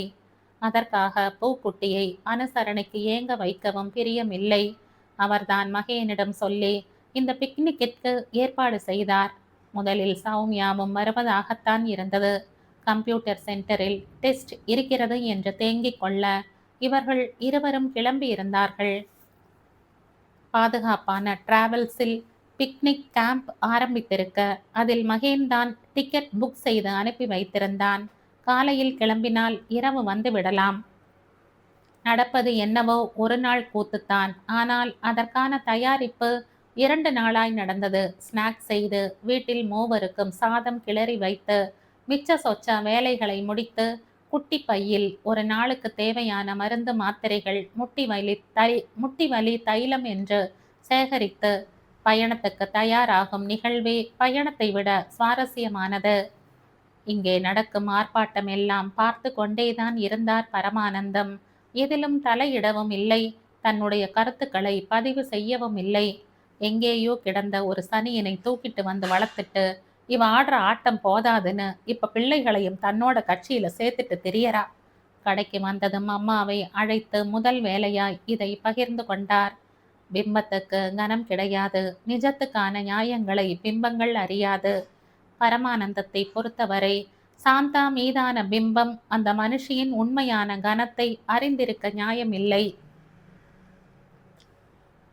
அந்த முழு நாளும் பூக்குட்டியின் முகத்தில் பொங்கி வழிந்த உற்சாகத்தில் சாந்தா தன்னையே மறந்து போனார். உண்மையில் அவர் இது போன்ற சற்றே நீண்ட பேருந்து பிரயாணத்தை கூட இப்போதெல்லாம் செய்வதில்லை. 10 நிமிடத்துக்கு மேல் ஒரே நிலையில் கால்களை வைத்து இருந்தாலே முட்டிக்கு கீழ் கால் மரத்து போகிறது. ஆனால் அத்தனையும் தாண்டி தன்னுடைய பூக்குட்டிக்காக இவ்வளவு தூரம் வந்திருந்தார். எங்கும் செல்ல வழியற்ற அந்த குழந்தையின் அகத்தில் சொப்பி கிடக்கும் ஏக்கம் ஒரு தாயாய் அவருக்கு புரிந்தது. இந்த உலகத்தில் யாரும் விரும்பி தனிமை கொள்வதில்லை. இரத்த நாளங்களைப் போல சிக்கலும் சிதைவும் இருந்தாலும் ஒன்றோடொன்று பின்னி கொண்டு வாழத்தான் ஒவ்வொரு மனிதனும் விரும்புகிறான். ஆனால் சில நேரம் விதியோ சூழலோ தனிமையில் விழும் மனிதனை அதில் இருந்து மீட்க வேண்டும். அத்தம்மா, அங்க பாருங்களேன். அத்தம்மா வாங்க, போட்ல போயிட்டு வந்துடலாம். அத்தம்மா இதை சாப்பிட்டு பாருங்க. கூண்டு பறவைக்கு வானம் கிடைத்தது. அப்படி ஒரு உற்சாகத்தோடு சிறகடித்தாள். கால்களை தாங்கிக் கொண்டு அவள் இழுத்த இழுப்பிற்கெல்லாம் உடன்பட்டு கொண்டிருந்தார் சாந்தா. இந்த சந்தோஷத்தை உற்சாகத்தை கண்ணில் காண எந்த வலியையும் தாங்கலாம் என்று தனக்குத்தானே ஆறுதல் சொல்லிக் கொண்டார். மதிய உணவுக்கும் சேர்த்துத்தான் பணம் செலுத்தி இருந்தார்கள். அத்தோடு அருகில் இருந்த உணவகத்தில் இருந்து மீன் கறியை வாங்கி கொண்டு வந்து சப்பு கொட்டி கொண்டு சாப்பிட்டவளுக்கு தன் தட்டில் இருந்ததையும் சேர்த்து ஊட்டி விட்டார். அத்தம்மா கொஞ்சமாவது சாப்பிட்டு பாருங்க, அப்பத்தான வீட்டுக்கு வந்து எனக்கு செய்து தர முடியும் என்றாள் விரல்களை சப்பிக்கொண்டே. ஏராளமான புகைப்படங்களாய் எடுத்து தள்ளினாள். மாலை கிளம்பும் போது வண்டியில் சலசலவென பேசிக்கொண்டே வந்தவள் வீசிய காற்றின் இதத்திற்கு சாந்தாவின் மடி கவிழ்ந்தே தூங்கிப் போனாள். இடையில் 4 முறை மகேன் அழைத்து விசாரித்து விட்டான். மெயின் ரோட்டில் இறக்கி விட்டு விடுவார்கள். அங்கிருந்து நடந்தோ ஆட்டோ பிடித்தோ போய்கொள்ள வேண்டும். இவர்கள் ஏரியாவுக்கு வந்திருந்த போது மணி 11ஐ தாண்டி இருந்தது. பைக்கை வைத்து கொண்டு மகேன் அங்கே காத்திருக்க பெற்றவளுக்கு அத்தனை பெருமிதமாக இருந்தது. அந்த அக்கறையில் இருளும் நடமாட்டம் ஓய்ந்திருந்த தெருவும் தந்த அமானுஷ்யத்தை துணை என்ற ஒற்றை பலம் உடை தெரிந்துவிடும் என்ற சிந்தனை பூக்குட்டிக்கு தோன்றாமல் இல்லை. எல்லாவற்றுக்கும் மேலாய் சாந்தாவிற்கு இயற்கை உபாதை அழைத்தது. இருவரும் ஏறிக்கொள்ள வண்டி பறந்தது. இவர்கள் வீட்டை தாண்டித்தான் பூக்குட்டியின் ஹாஸ்டலுக்கு செல்ல வேண்டும். வழக்கமான சூழலாக இருந்தால் பூக்குட்டியை இறக்கி விட்டுவிட்டு இருவரும் வீடு திரும்பி இருப்பார்கள். ஆனால் இன்று சாந்தா இயற்கையின் அவசரத்தில் இருந்தார். வீட்டை சமீபிக்கும் போதே வண்டியை நிறுத்த சொல்லிவிட்டார். அவர் நேரமோ இல்லை கண்காணிக்கும் பொருட்டோ பரமானந்தம் சேரை போட்டு வாசலில் அமர்ந்திருந்தார். மூவரும் வண்டியில் வந்து இறங்கியதையும் பார்த்தார். எழுந்து வந்து கேட்டை பிடித்து கொண்டு அமைதியாக நின்றார். மகேன், நான் இறங்கிக்கிறேன், நீ பூக்குட்டிய ஹாஸ்டல்ல விட்டுட்டு வந்துடு என்றார். அம்மாவின் முகத்தில் மழிந்த அவஸ்தை அவனுக்கு புரிய தலை அசைத்துவிட்டு வண்டியை இயக்கினான். அந்த இருளின் பரமானந்தத்தின் முக பாவனைகளை உள்வாங்க முடியவில்லை பூக்குட்டியால். ஆனாலும் பெரும் தயக்கமாக இருந்தது. அமர்ந்து கொண்டு பக்கவாட்டில் இருந்த கைப்பிடியை பிடித்து கொண்டாள். வண்டி கண்ணை விட்டு மறையும் வரைக்கும் பார்த்து கொண்டே அங்கேயே நின்றார். உள்ளே புகைந்த எரிமலையின் கணப்பு அவர் கண்களிலும் தெரிந்தது. ஆனால் எதை பற்றியும் சிந்திக்காமல் சாந்தா எப்போதோ உள்ளே சென்றிருந்தார். கொஞ்சம் மெதுவா ஓட்டுங்க மகேன் என்றவளின் குரலுக்கு வேகத்தை குறைத்திருந்தான். முன்பே சொல்லி அனுமதி வாங்கிவிட்டு சென்றிருந்ததால் எந்த கேள்வியும் இல்லாமல் வாட்ச்மேன் வந்து கதவை திறந்து விட்டான். தலையசைத்து மகேனிடம் விடை பெற்று கொண்டு உள்ளே சென்றாள். மேல் மாடி வராண்டாவில் அவள் தலை தெரியும் வரைக்கும் திரும்பி போகாமல் அங்கேயே நின்ற மகேந்திரன் அதன் பிறகுதான் வண்டியை திருப்பினான். மறுநாள் விடிந்து முழு நாளும் ஓடியிருந்தது. சாந்தாவால் கண்களை இமையை விட்டு பிரிக்கவே முடியவில்லை. பொறுப்பான குடும்பத் தலைவி, படுத்தால் அந்த குடும்பம் ஒருவேளை சோற்றுக்கு என்னாகும் என்பது அந்த நிமிஷம் கண்கூடாக தெரிந்தது. சுற்றி தெரிந்ததில் 2 கால்களும் தூண் போல வீங்கி இருந்தது. வலியும் அசதியும் சேர்த்து ஜுரத்தில் தள்ளி இருக்க அப்படியே படுத்திருந்தார். மௌனமாய் கிடந்த அடுக்களையை பார்த்துவிட்டு உள்ளே வந்து எட்டி பார்த்த பரமானந்தம் என்னவென்று கேட்டார். ரொம்ப முடியல, காலை அசைக்க கூட முடியல என்றாள் பரிதாபமாக. சரி, சமைக்கவெல்லாம் வேண்டாம், கடையில் பார்த்துக்கிறேன், சௌமி கிட்ட கஞ்சி வச்சு தர சொல்லி சாப்பிடு என்று விட்டு போய்விட்டார். மகளை ரசம் சாதம் வைக்க சொல்ல அதற்குள் 1000 முறை சந்தேகம் கேட்டு கண் அசர விடாமல் எழுப்பி எழுப்பி உயிர் எடுத்தாள். ஒரு கட்டத்தில் வலியும் காய்ச்சலும் சேர்ந்து வயிற்றை பிரட்ட ஒமளித்து கொண்டு வாந்தி வந்தது. அடுத்தடுத்து 3 முறை வாந்தி எடுக்க பயந்து கொண்டு சௌமியா மகேனுக்கு அழைத்து விஷயத்தை சொல்லிவிட்டாள். அவன் காலையில் கிளம்பும் போதே ஜுரத்தில் தான் இருந்தார் என்றாலும் இத்தனை பயமுறுத்தும்படி இல்லை. உடனே பதறிக்கொண்டு ஓடி வந்தவன் அம்மாவை அழைத்து கொண்டு மருத்துவமனைக்கு போக அரை மயக்கத்தில் இருந்தவருக்கு ட்ரிப்ஸை மாட்டி விட்டு விட்டார்கள். காலையில் இருந்து ஆன் செய்யாமல் இருந்த அலைபேசிக்கு அழைப்பு விடுத்து விடுத்து ஏமாந்து கொண்டிருந்தாள் பூக்குட்டி. அங்கே 3 பாட்டில் குளுக்கோஸ்களை குடித்த பிறகுதான் சாந்தாவின் நரம்புகள் மெல்ல நிமிர்ந்திருந்தன. வீட்டுக்கு டிஸ்சார்ஜ் செய்து வரும்போது மணி இரவு 9ஐ தாண்டி இருந்தது.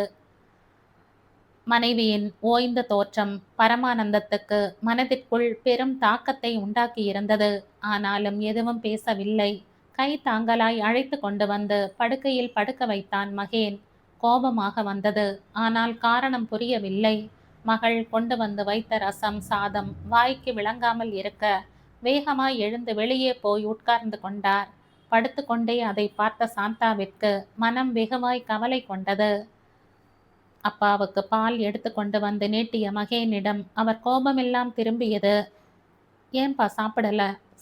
சௌமிக்கு அவ்வளவு சமைக்க வராதில்ல, ஒரு நாள் தானே அட்ஜஸ்ட் பண்ணி இருக்கலாம். அவள் முகமே சிரித்து போச்சுப்பா என்றான் மென்மையாக. கல்யாண வயசுல நிக்கிற பொண்ணுக்கு சமைக்க தெரியல. வீட்டை பொறுப்பா கவனிக்க வேண்டிய அம்மாவுக்கு தன் குழந்தைகளை ஆளாக்குறதை விட எங்கிருந்தோ வந்த பொண்ணு மேலதான் கடமைன்னு இருக்கு. கால்வலின்னு நடக்கவே அத்தனை கஷ்டப்பட்டு இருக்கும்போது அந்த பொண்ணை கூட்டிட்டு எதுக்கு ஊர் சுத்த போகணும்? இதெல்லாம் தேவையா? நான் இந்த வீட்டில் எதையும் கேள்வி கேட்கறது இல்லை. ஏன்னா என் கேள்விக்கெல்லாம் இந்த வீட்டில் மரியாதை எங்க இருக்கு? இத்தனை பிரச்சனைக்கும் பின்னாடி இருக்கிற ஒரே பேர் பூக்குட்டி. அவர் சொல்லிவிட்டு நிமிர்ந்த நிமிஷம் மிக சரியாய் பூக்குட்டி கேட் அருகில் நின்றாள். கலைந்த தலையும் பரிதவித்த தோற்றமுமாய் அவளை பார்த்தபோது மனசு நெகிழ்ந்தது. முழு நாளும் சாந்தாவின் எண்ணிற்கு அழைத்து பார்த்து எடுக்காமல் போகவும் மனம் ஏதோ தவறாக நடந்திருக்கும் என்று சொல்ல சௌமியாவின் எண்ணிற்கு 5 நிமிடத்திற்கு முன்புதான் அழைத்தவள்.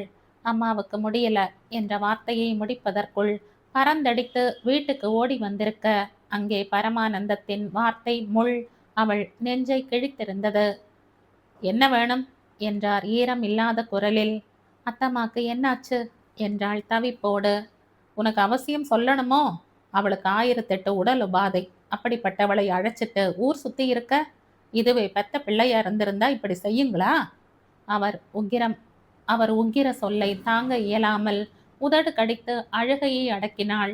அப்பா, மகேனின் குரலுக்கு அவரிடம் மதிப்பே இல்லை. இப்ப எதுக்கு வந்த?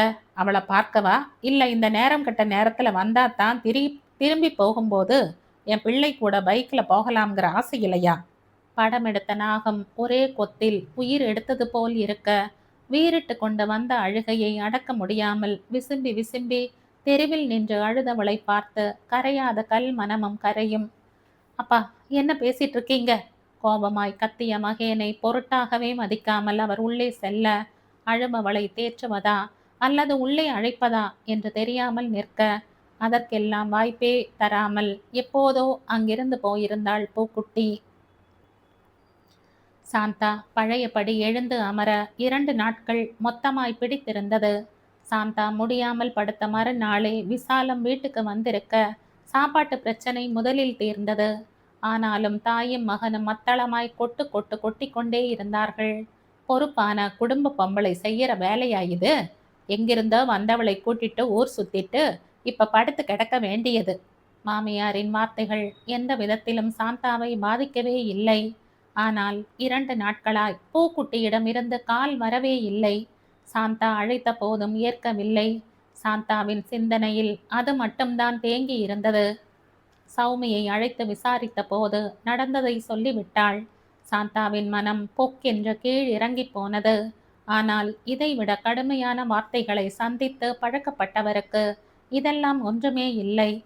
3ஆம் நாள் மாலை பூக்குட்டியின் ஹாஸ்டல் வாட்ச்மேன் சாந்தாவுக்கான மூட்டுவலி தைலத்தை கொண்டு வந்து கொடுத்துவிட்டு போனார்.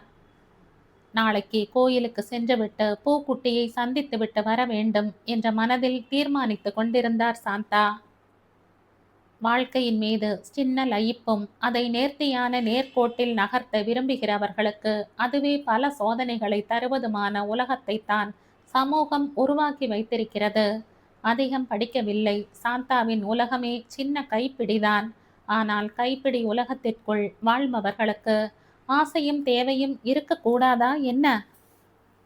கேசரி செய்து எடுத்துக்கொண்டு கிளம்பியவளை விசாலம் முறைக்க எந்த பதிலும் சொல்லாமல் கிளம்பியிருந்தாள். பூக்குட்டியின் அறைக்குள் நுழைந்த போது ஓடி வந்து கட்டி கொண்டவள் விசும்பி அழ ஆரம்பிக்க அவள் முதுகை நீவி ஆஸ்வாசப்படுத்தினாள். இப்போ உடம்பு எப்படி இருக்கு அத்தம்மா என்றாள் கண்ணீரோடு. 4 நாட்களாய் அவளை அழுத்தி பிடித்திருந்த குற்ற உணர்வு இப்போது இன்னும் கூடியிருந்தது. எதுக்கு இப்போ பூக்குட்டி அழுகுது? இவ்வளவு கோழையாவா நான் பூக்குட்டியை வளர்த்து வச்சிருக்கேன்? நம்மை சுத்தி இருக்கிற மனிதர்கள் எல்லாம் நாம யோசிக்கிறதையே யோசிக்கணும், அதையே பேசணும்னு எதிர்பார்க்க கூடாது இல்லையா? எதிர்ப்பு வந்ததும் விட்டுட்டு போகிறது நேர்மையா? நான் எங்க அத்தம்மாவை பார்க்க வந்திருக்கேன். நீங்க யார் அதை தடுக்கன்னு கேட்டு உள்ள வந்திருந்தா நான் உன்னை சரியா வளர்த்திருக்கேன்னு அர்த்தம். நீயே திரும்பி போனது எனக்கு அந்த வீட்டுல எந்த உரிமையும் இல்லைன்னு ஒப்புக்கிட்டு திரும்பி போன மாதிரி இருக்கு என்றாள் சாந்தா வருத்தத்தோடு. இல்ல அத்தம்மா, மாமா பேசினது ரொம்பவே சென்சிட்டிவான விஷயம். ஏன் இப்படியெல்லாம் பேசுறாங்கன்னு ரொம்ப கஷ்டமா இருந்தது. எனக்கு யாரும் இல்லைன்னு தானே. சட்டென்று உடைந்து அழ சாந்தா சுவரை வெறித்து பார்த்து கொண்டு உட்கார்ந்திருந்தார். உண்மையில் இந்த வார்த்தையை பூக்குட்டியின் வாழ்நாளில் சொல்லிவிடவே கூடாது, சிந்தித்து விடவே கூடாது என்றுதான் அத்தனை அந்யோன்யத்தை காட்டினார். ஆனால் அவளையே தனி ஆளாக எண்ணி வருந்த வைத்து விட்டது இந்த உலகம். ஏன் பூக்குட்டி, அவர் உன்னை மட்டும் பேசல, மகேனையும் தான் சேர்த்து பேசியிருக்கார். அவனுக்கு எல்லாருமே இருக்காங்க தானே? அப்போ இந்த பேச்சுக்கு பின்னாடி இருக்கிறது நீ கற்பனை பண்ணிட்ட மாதிரி எதுவுமே இல்லை. பேசுறவங்களோட மன வக்ரம், சக மனுஷனோட தன்மானத்தையோ ஒழுக்கத்தையோ கீழிறக்கி பேசிட்டா அவனை அடக்கிடலாம்ங்கிற அகங்காரம். அவங்க யோசிக்கிற அது இல்ல நாமன்னு நிரூபிக்கணும். பேசியபடியே கேசரியை எடுத்து பூக்குட்டிக்கு ஊட்டி விட்டார். அத்தம்மா, எங்க ஆடிட்டரோட கசின் வேப்பேரியில் ஆடிட்டிங் ஆபீஸ் வச்சிருக்கார். அவருக்கு அசிஸ்டண்டா கேட்டு இருக்காங்க. எப்படியும் இன்னும் 1 வாரத்துல அங்க கிளம்ப வேண்டி இருக்கும்னு நினைக்கிறேன். ஹாஸ்டலை காலி பண்ணிடுவேன் என்றாள் நகத்தை ஆராய்ந்து கொண்டே. அவள் வலுக்கட்டாயமாக இங்கிருந்து போகிறாள் என்று சாந்தாவிற்கு தெளிவாக புரிந்தது. எத்தனை தூரம் சென்றாலும் அவளுக்கும் பூக்குட்டிக்குமான அன்பின் தூரம் வரவே வராது என்று அந்த தாய்க்கு தெரியும். அங்க போனா உன் வேலைக்கு நல்ல முன்னேற்றம்னா போ பூக்குட்டி. ஆனா புது ஹாஸ்டல் எல்லாம் நான் வந்து பார்த்து முடிவு செய்வேன். இல்லைனா மகேன் வருவான் என்றபடி எழுந்து கொண்டார். நான் தள்ளி போகிறேன் என்று சொன்னது அத்தம்மாவை பாதிக்கவே இல்லையா என்ற கேள்வி அவள் முகத்தை சுணங்க வைக்க, அதை மறைக்க தெரியாமல் அப்படியே அவள் முகம் பிரதிபலிக்க, சாந்தா பூக்குட்டியின் கன்னத்தை வழித்து மென்மையாக முத்தமிட்டார். பூமியை தொலைச்சு முளைக்கிற விதை செடியா கொடியா மரமா வளர்ந்த பிறகு பூமியை விட்டு அது தூரமா போயிடும். முளைச்சா தன்னை விட்டு தள்ளி போயிடுங்கிறதுக்காக பூமி தனக்குள்ள விழுந்த விதையை பட்டு போக அனுமதிக்கிறது இல்லை. எங்க இருந்தாலும் நீ என் பூக்குட்டி தான். நினைச்ச நேரம் உன் முகம் பார்க்கத்தான் இந்த மொபைல் இருக்கே. அதையும் தாண்டி உன்னை கண்ணு தேடினா பஸ் பிடிச்சு ஓடி வந்துட மாட்டேன். அந்த வார்த்தையில் திக்கு முக்காடி இறுக அணைத்து கொண்டாள். 4-5 நாளில் பூக்குட்டி ஹாஸ்டலை காலி செய்து கொண்டு கிளம்புவதாக தகவல் வர மகேனும் சாந்தாவும் தான் உடன் நின்றார்கள். வண்டி பிடித்து பூக்குட்டியின் பொருட்களை ஏற்றிவிட்டு ஒரு டாக்ஸி பிடித்து சாந்தாவையும் பூக்குட்டியையும் அழைத்து கொண்டு வந்தான்.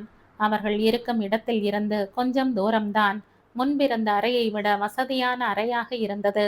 உச்சி முகர்ந்து அவளை விட்டு விட்டு வெளியே வந்த நிமிஷம் நெஞ்சில் ஏதோ பாரம் அழுத்தியது சாந்தாவிற்கு. முன்பு வம்பு வளர்க்கும் மகேனிடமும் மெல்லிய விலகலை பூக்குட்டி உணர்ந்தாள். அவள் உணர்வுகளில் அவளுக்கே புரியாத ஏமாற்றம்.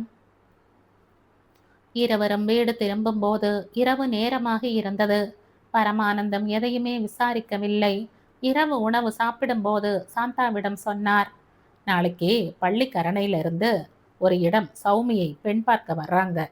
அவர்களுக்கு பெண் கொடுத்து பெண் எடுக்கிறதுல தான் ஆர்வம். வீட்டை சுத்தம் பண்ணி ரெடி பண்ணிட்டு தேவையானதை தயார் பண்ணிடு சாந்தா என்று விட்டு எழுந்து போனார்.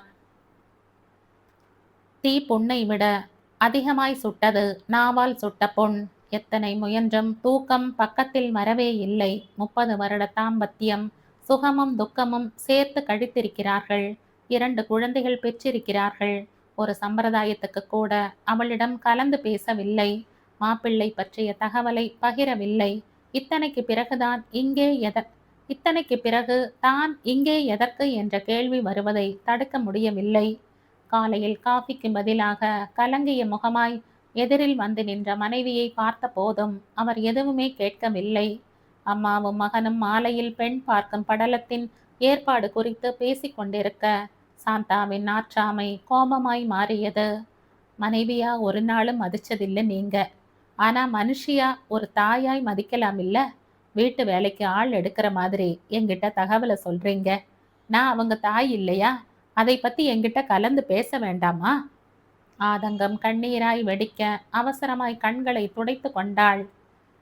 கலந்து ஆலோசிக்கிற அளவுக்கு உனக்கு என்ன தெரியும்? என் பிள்ளைங்க நல்லா இருக்கணும்னு யோசிக்க தெரியும். சுயமா சிந்திக்கிறேன், சுதந்திரமா சிந்திக்கிறேன்னு என்கிட்ட கூட கலந்துக்காம அந்த பூக்குட்டியை தூக்கிட்டு வந்தப்போ இந்த ஞானோதயம் எல்லாம் எங்க போச்சு? அவரின் சத்தம் உயரவும் அறையில் இருந்த மகேன் வெளியே வந்தான். நான் செய்த ஒரு நல்ல காரியத்தை நீங்க பேசி பேசிய கெட்ட விஷயமா மாத்திட்டு இருக்கீங்க. இந்த உலகத்துல பிறக்கிற ஒவ்வொரு உயிருக்கும் தன்னை சுற்றி உள்ள உயிர்களுக்கு அன்பையும் பாதுகாப்பையும் தர வேண்டிய கடமை இருக்கு. அந்த கடமைதான் குறைந்தபட்சம் நம்ம மனிதன் உலகத்துக்கு நிரூபிக்கிற வாய்ப்பு. அதைத்தான் நான் செய்தேன். ஆனா அதுல என்னுடைய சுயநலமும் இருந்தது. உங்க பார்வைக்கு ஒரு மனுஷியாக கூட தெரியாத நான் பூக்குட்டிக்கு உலகமாவே இருக்கேன். இன்னொரு உயிரால் நேசிக்கப்படுறதும் கொண்டாடப்படுறதையும் விட இந்த உலகத்துல பெரிய விஷயம் என்ன இருக்கு? இந்த வீட்டுல கிடைக்காத அங்கீகாரம் எனக்கு பூக்குட்டி கிட்ட கிடைச்சது. அதை நான் ஏன் இழக்கணும்? பரமானந்தம் மட்டுமல்ல, மகேனும் அந்த பதிலில் விக்கித்துத்தான் நின்றனர். மகன் தங்களையே கூர்ந்து பார்ப்பதை கவனித்த பரமானந்தம் மெல்ல சுதாரித்தார். இப்ப என்ன நடந்துடுச்சுன்னு இத்தனை பெரிய பேச்செல்லாம் பேசிட்டு இருக்க? பொண்ணு பார்க்க வர்றாங்க, அவ்வளவுதான். இன்னும் எத்தனையோ இருக்கு. அதுக்கெல்லாம் நீ இங்க இருப்பதானே என்றார் தன்மையாக. பிரச்சனை நான் இங்க இருக்கிறது இல்லைங்க. நான் இருக்கிறது உங்களுக்கு தெரியுமாங்கிறது தான். என்னவோ உங்க விருப்பப்படி செய்யுங்க. ஆனா எனக்கு நீங்க என்னை எதுக்கும் கலந்து ஆலோசிக்கலைங்கிற வருத்தம் எல்லாம் இல்லை. இப்படித்தான் தன் மனைவியை நடத்தணும்னு மகேன் மனசுல பதியாதீங்க. எந்த இடத்துல இருந்தாலும் நான் என் குழந்தைகளுக்கு தாயாய் இருப்பேன். இதையும் நினைவில் வச்சுக்கங்க. பூக்குட்டி சௌமியை விட ஒரு வயசு பெரிய பொண்ணு. அவளுக்கும் இத்தோடு ஒரு நல்லது செய்ய முயற்சி பண்ணுங்க. அம்மாவின் நிமிர்வும் தேவை ஏற்படும் போது அவர் பேச்சின் திறமும் மகேனை ஆச்சரியத்தில் மூழ்கடித்தது. கண்களை விரித்து கோபமாக பார்த்தார் பரமானந்தம். என்ன சொல்லி உன் பூக்குட்டிக்கு நான் மாப்பிள்ளை தேட? என் பொண்ணுன்னா இல்லை என் உறவுன்னா? இப்போ இதெல்லாம் ஒரு விஷயமே இல்லைன்னு இன்டர்நெட்ல பக்கம் பக்கமா பேசலாம். ஆனா தனக்குன்னு வரும்போது வெறும் பொண்ணை கட்டிக்க எவனும் முன் வர மாட்டான். வெறும் பொண்ணா? மற்றவங்க அப்படி சொல்லலாம். உங்க மனசாட்சி அப்படி சொல்லவே முடியாது. பூக்குட்டியை பெத்தவங்க பூக்குட்டியை தனியா விட்டுட்டு போயிருக்கலாம். ஆனா அனாதையா விட்டுட்டு போகல. நாம பார்க்கறோமோ இல்ல பூக்குட்டியே தன் வாழ்க்கையை தீர்மானிச்சுக்கிறாளோ அவளுக்கு சேர வேண்டிய நியாயத்தை செய்யணும். சாந்தா உள்ளே நகர மகன் ஏதோ புரிந்தது போல் நின்றான். அந்த பொண்ணை மட்டும் சிந்திக்கிறது உன் வேலை இல்லை. உன் பிள்ளைகளை பத்தியும் நீ யோசி. மகேன் சௌமி 2 பேரோட ஜாதகமுமே அவங்க பிள்ளைங்க ஜாதகத்தோட அவ்வளவு பொருந்தி இருக்கு. அருமையான குடும்பம். பெத்த பிள்ளைங்களுக்கு நல்லது நடக்கும்போது ஒரு தாயா சந்தோஷப்படு. அதுக்கு பிறகு நீ வளர்த்த பொண்ணை பத்தி பேசலாம். விசாலம் முதல் முறையாக மகனுக்காக சார்பு நிலையில் பேசாமல் நடுநிலையாய் பேச சாந்தா உள்ளே நகர்ந்தாள். மனதில் 1000 தாங்கல்கள் இருந்தாலும் மாமியார் அந்த வரன்களை பற்றி சிலாகித்து பேசியது மனதிற்கு நிறைவாக இருந்தது. ஆதங்கங்களை தள்ளி வைத்துவிட்டு வேலைகளை செய்து முடித்தாள். இடையில் பூக்குட்டிக்கு அழைத்து நலம் விசாரித்துவிட்டு தகவலையும் பகிர்ந்து கொண்டாள்.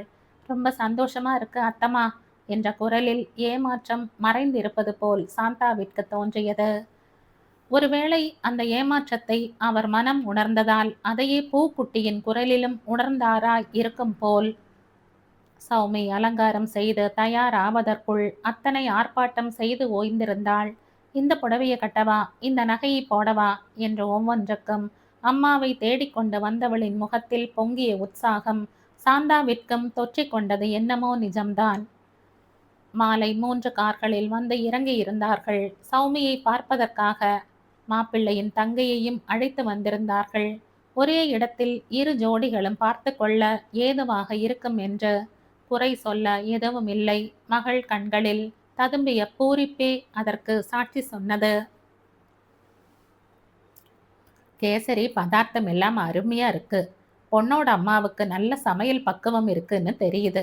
இதுல பாதி பொண்ணுக்கு இருந்தாலே எங்க பையன் வாழ்க்கை வயிற்றுக்கு வஞ்சனை இல்லாம ஓடிடும். மாப்பிள்ளை வீட்டில் யாரோ சொல்ல சௌமி அவசரமாக அம்மாவை பார்த்தாள். பரமானந்தம் நல்லாவே சமைப்பாள் என்று சொல்லி சமாளிக்க வாய் எடுக்க மகளை செல்லமாய் முறைத்து கொண்டே சாந்தா சொன்னாள். ஏன் காலம், ஹேமா அடுப்படி மட்டுமே வாழ்க்கைன்னு வாழ்ந்த காலம் அது. ஆனா நம்ம பிள்ளைகள் வாழ்க்கை அப்படி இல்லை. சமையல் தெரியும் தான், ஆனா பெருசா இல்லை. ஆனா சீக்கிரமே கத்துக்குவா. அதனால என்னை அவகிட்ட எதிர்பார்க்காம சாப்பிட உட்கார்ந்தா கண்டிப்பா உங்களுக்கு பிடிக்கும். பரமானந்தமே வியந்து போனார். சமைக்க தெரியும் தெரியாது என்று சொல்லவில்லை. அதே நேரம் பொய் சொல்லி அவர்கள் எதிர்பார்ப்பை கூட்டவும் இல்லை. அதுவும் சரிதான். இந்த காலத்துல தான் எல்லாமே யூடியூப்ல இருக்கே. 10 நாள்ல எல்லா சமையலும் அத்துப்படியாகிட்டு போகுது. விசாலம் கையை கட்டி அத்தனையையும் வேடிக்கை பார்த்து கொண்டிருந்தார். இதுவரை இப்படியான வாய்ப்பெல்லாம் சாந்தாவுக்கு இந்த வீடு தந்திருக்கவில்லை. எங்க குடும்பத்துல எப்பவும் பெண் கொடுத்து பெண் எடுக்கிறது தான் வழக்கம். ஏன்னா அவங்க பிடி நம்ம பக்கம் இருந்தாதான் நம்ம பெண் வாழ்க்கையை பத்தி கவலைப்பட வேண்டாம் பாருங்க.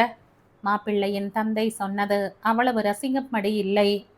பிடித்து தடுத்து நிறுத்த திருமண பந்தம் ஒன்றும் அடிமாட்டு வணிகம் கிடையாது. பரஸ்பரம் நம்பிக்கையும் அன்பும் கொண்ட இடத்திலேயே உறவு துளிர்க்க முடியும். கலந்து பேசுங்கள், பிடித்திருந்தால் மேற்கொண்டு பேசலாம் என்ற கனிவான வார்த்தைகளோடு கிளம்பி இருந்தார்கள். சமையல் அறையில் குவிந்து கிடந்த பாத்திரத்தை சுத்தம் செய்ய சாந்தா உள்ளே நகர்ந்தார். வந்தவர்களும் வீட்டில் உள்ளவர்களும் சாப்பிட்டது போக மிச்சம் இருந்த பலகாரங்களை எடுத்து வைத்தவர் கேசரியை தட்டில் போட்டுக்கொண்டு ஸ்பூனில் அள்ளிய நிமிஷம் பூக்குட்டியின் நினைவு மண்டியது. பூக்குட்டிக்கு கேசரி என்றால் அவ்வளவு பிரியம். பக்கத்தில் இருந்தவரை எது செய்தாலும் எடுத்துக்கொண்டு ஓட முடிந்தது.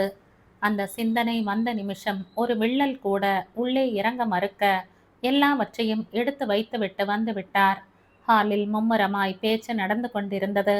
எல்லோரையும் விட சௌமியின் முகத்தில் அத்தனை ஒளிர்வு. வார்த்தைகளே வேண்டாம், அவள் முகத்தின் வாத்சல்யமே சொன்னது மாப்பிள்ளையை அவளுக்கு எவ்வளவு பிடிக்கிறது என்று.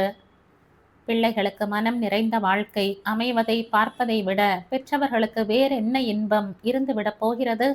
அவர்கள் பேச்சில் கலந்து கொள்ளாமல் நகர முற்பட சாந்தா, விசாலத்தின் குரல் தடுத்து நிறுத்தியது.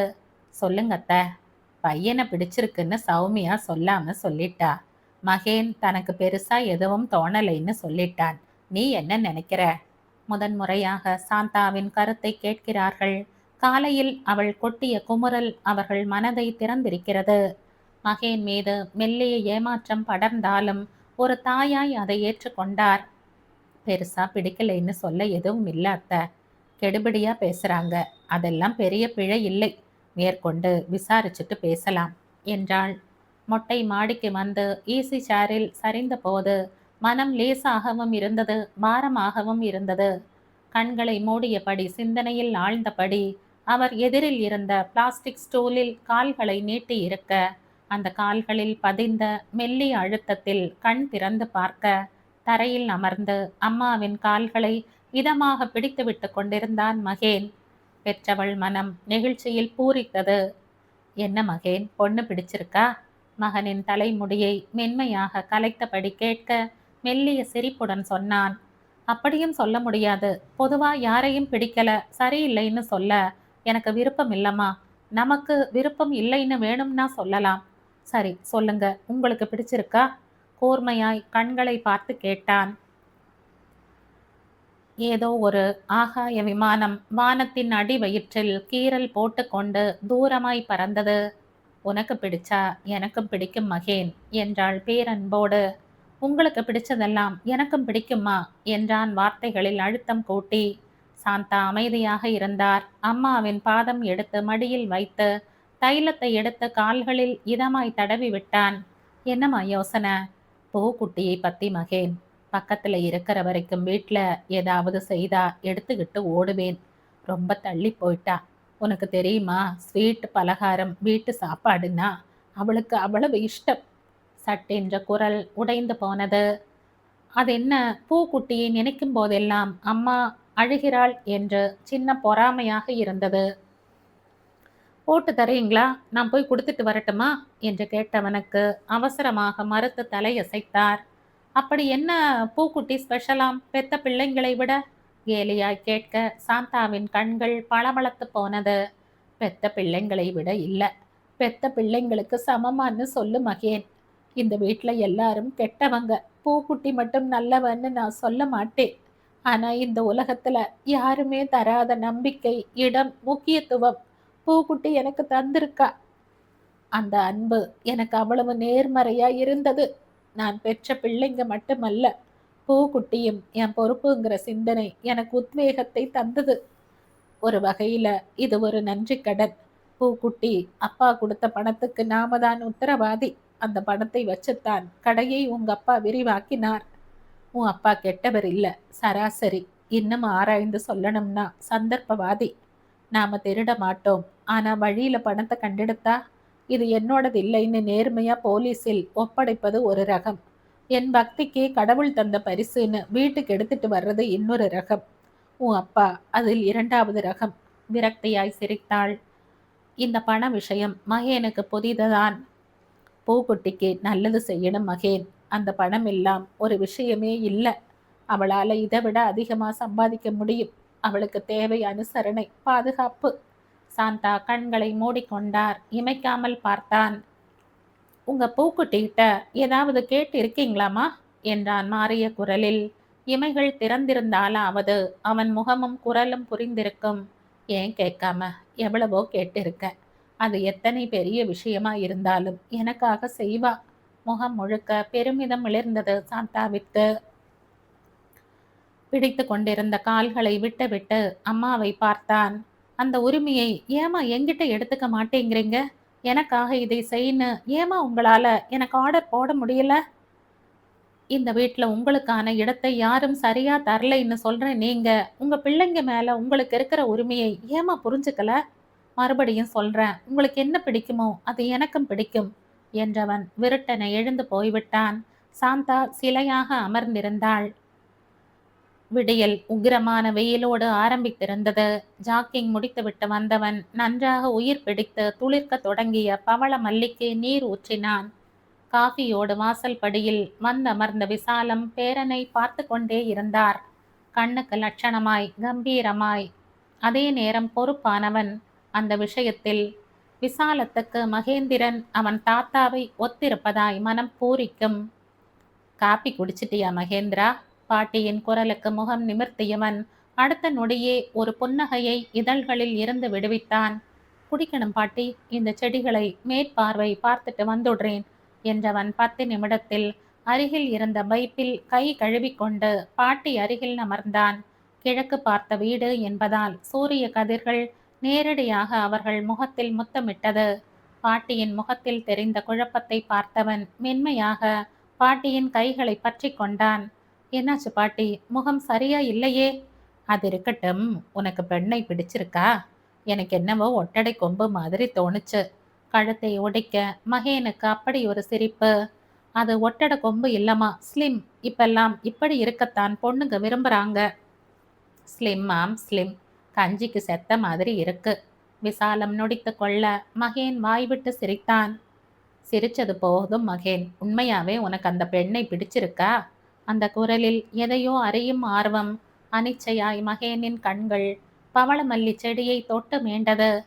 சொல்ல தெரியல பாட்டி. ஆனா சௌமிக்கு அந்த பையனை ரொம்பவே பிடிச்சிருக்கு. அவங்க பெண் கொடுத்துத்தான் பெண் எடுப்போங்கிறதுல உறுதியா இருக்காங்க. எனக்கு அந்த கான்செப்டே அவ்வளவா பிடிக்கல. ஆனாலும் எனக்கு பெருசா எதுவும் தோணல. பார்ப்போம் என்று முடித்து கொண்டான். எனக்கு மனசே பாரம் ஆயிடுச்சு மகேந்திரா. நேத்து காலையில உன் அம்மா பேசினதை கேட்டு நாம் எல்லாரும் ரொம்ப சாதாரண மனுஷங்க. சிறுசும் பெருசுமா நமக்குள்ள குறையும் பிழையும் இருக்கத்தான் செய்யும். அதை நியாயமும் படுத்தல. ஆனா அதை வச்சு நம்ம எல்லோரையும் கெட்டவங்கன்னு வகைப்படுத்திட முடியுமா? பாட்டி கேட்ட கேள்வி மனதை தொட்டது. மனிதர்களை பார்த்து பார்த்து நாம் வரையறுத்து வைத்திருக்கும் குணாதிசயங்களை மெல்ல களைந்து அவர்கள் வெளிப்படுத்தும் இன்னொரு முகம் வாழ்க்கையில் அவர்களின் இன்னொரு கோணத்தை காட்டுகிறது. அம்மாவுடைய ஆதங்கம் நியாயமானது பாட்டி. தனக்குரிய இடம் இந்த வீட்ல இல்லைன்னு அவங்க சிந்திக்க இடம் கொடுத்ததும் இந்த வீடுதான். விசாலம் ஆமோதிப்பாய் தலையசைத்தார். காலம் நிறைய கடந்திருந்தது. தன் சிந்தனையின் மீது போர்த்தி இருந்த அழுக்கு மேலாடையை உதறித்தள்ள பெரிய குடும்பத்தில் பிறந்து நீண்ட இடைவெளிக்கு பிறகு பிறந்த மகன் மீது ஏற்பட்ட பாசம் அவர் மனைவிக்கு தர வேண்டிய முக்கியத்துவத்தை தராத போது ஒரு தாயாய் சுட்டிக்காட்ட தவறி போனார். எல்லாவற்றையும் தன்னிடம் கலந்தாலோசிக்க ஓடி வரும் மகனிடம் இந்த விஷயத்தில் சாந்தாவின் கருத்தென்ன என்று விசாரித்ததே இல்லை. இத்தனை காலத்துக்கு பிறகு தன் மருமகள் கண் கலங்கி பேசியது இதயத்தை என்னவோ செய்தது. விடுங்க பாட்டி, அம்மா இதையெல்லாம் பெருசா யோசிக்க மாட்டாங்க. நான் அவங்க கிட்ட பேசுறேன். சமாதானம் செய்ய மெல்ல தலையசைத்து கொண்டார்.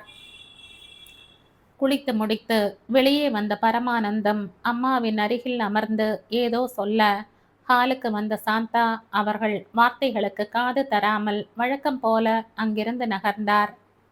சாந்தா, நேத்து வந்த மாப்பிள்ளை ஆபீஸ் வரைக்கும் போய் பார்த்துட்டு வரலாம்னு இருக்கோம். அது திருப்தியா இருந்தா மேற்கொண்டு பேசலாம்னு ஒரு எண்ணம், விசாலம் சொன்னார். சாந்தாவிற்கு ஆச்சரியமாக இருந்தாலும் பெரிதாய் காட்டிக்கொள்ளவில்லை.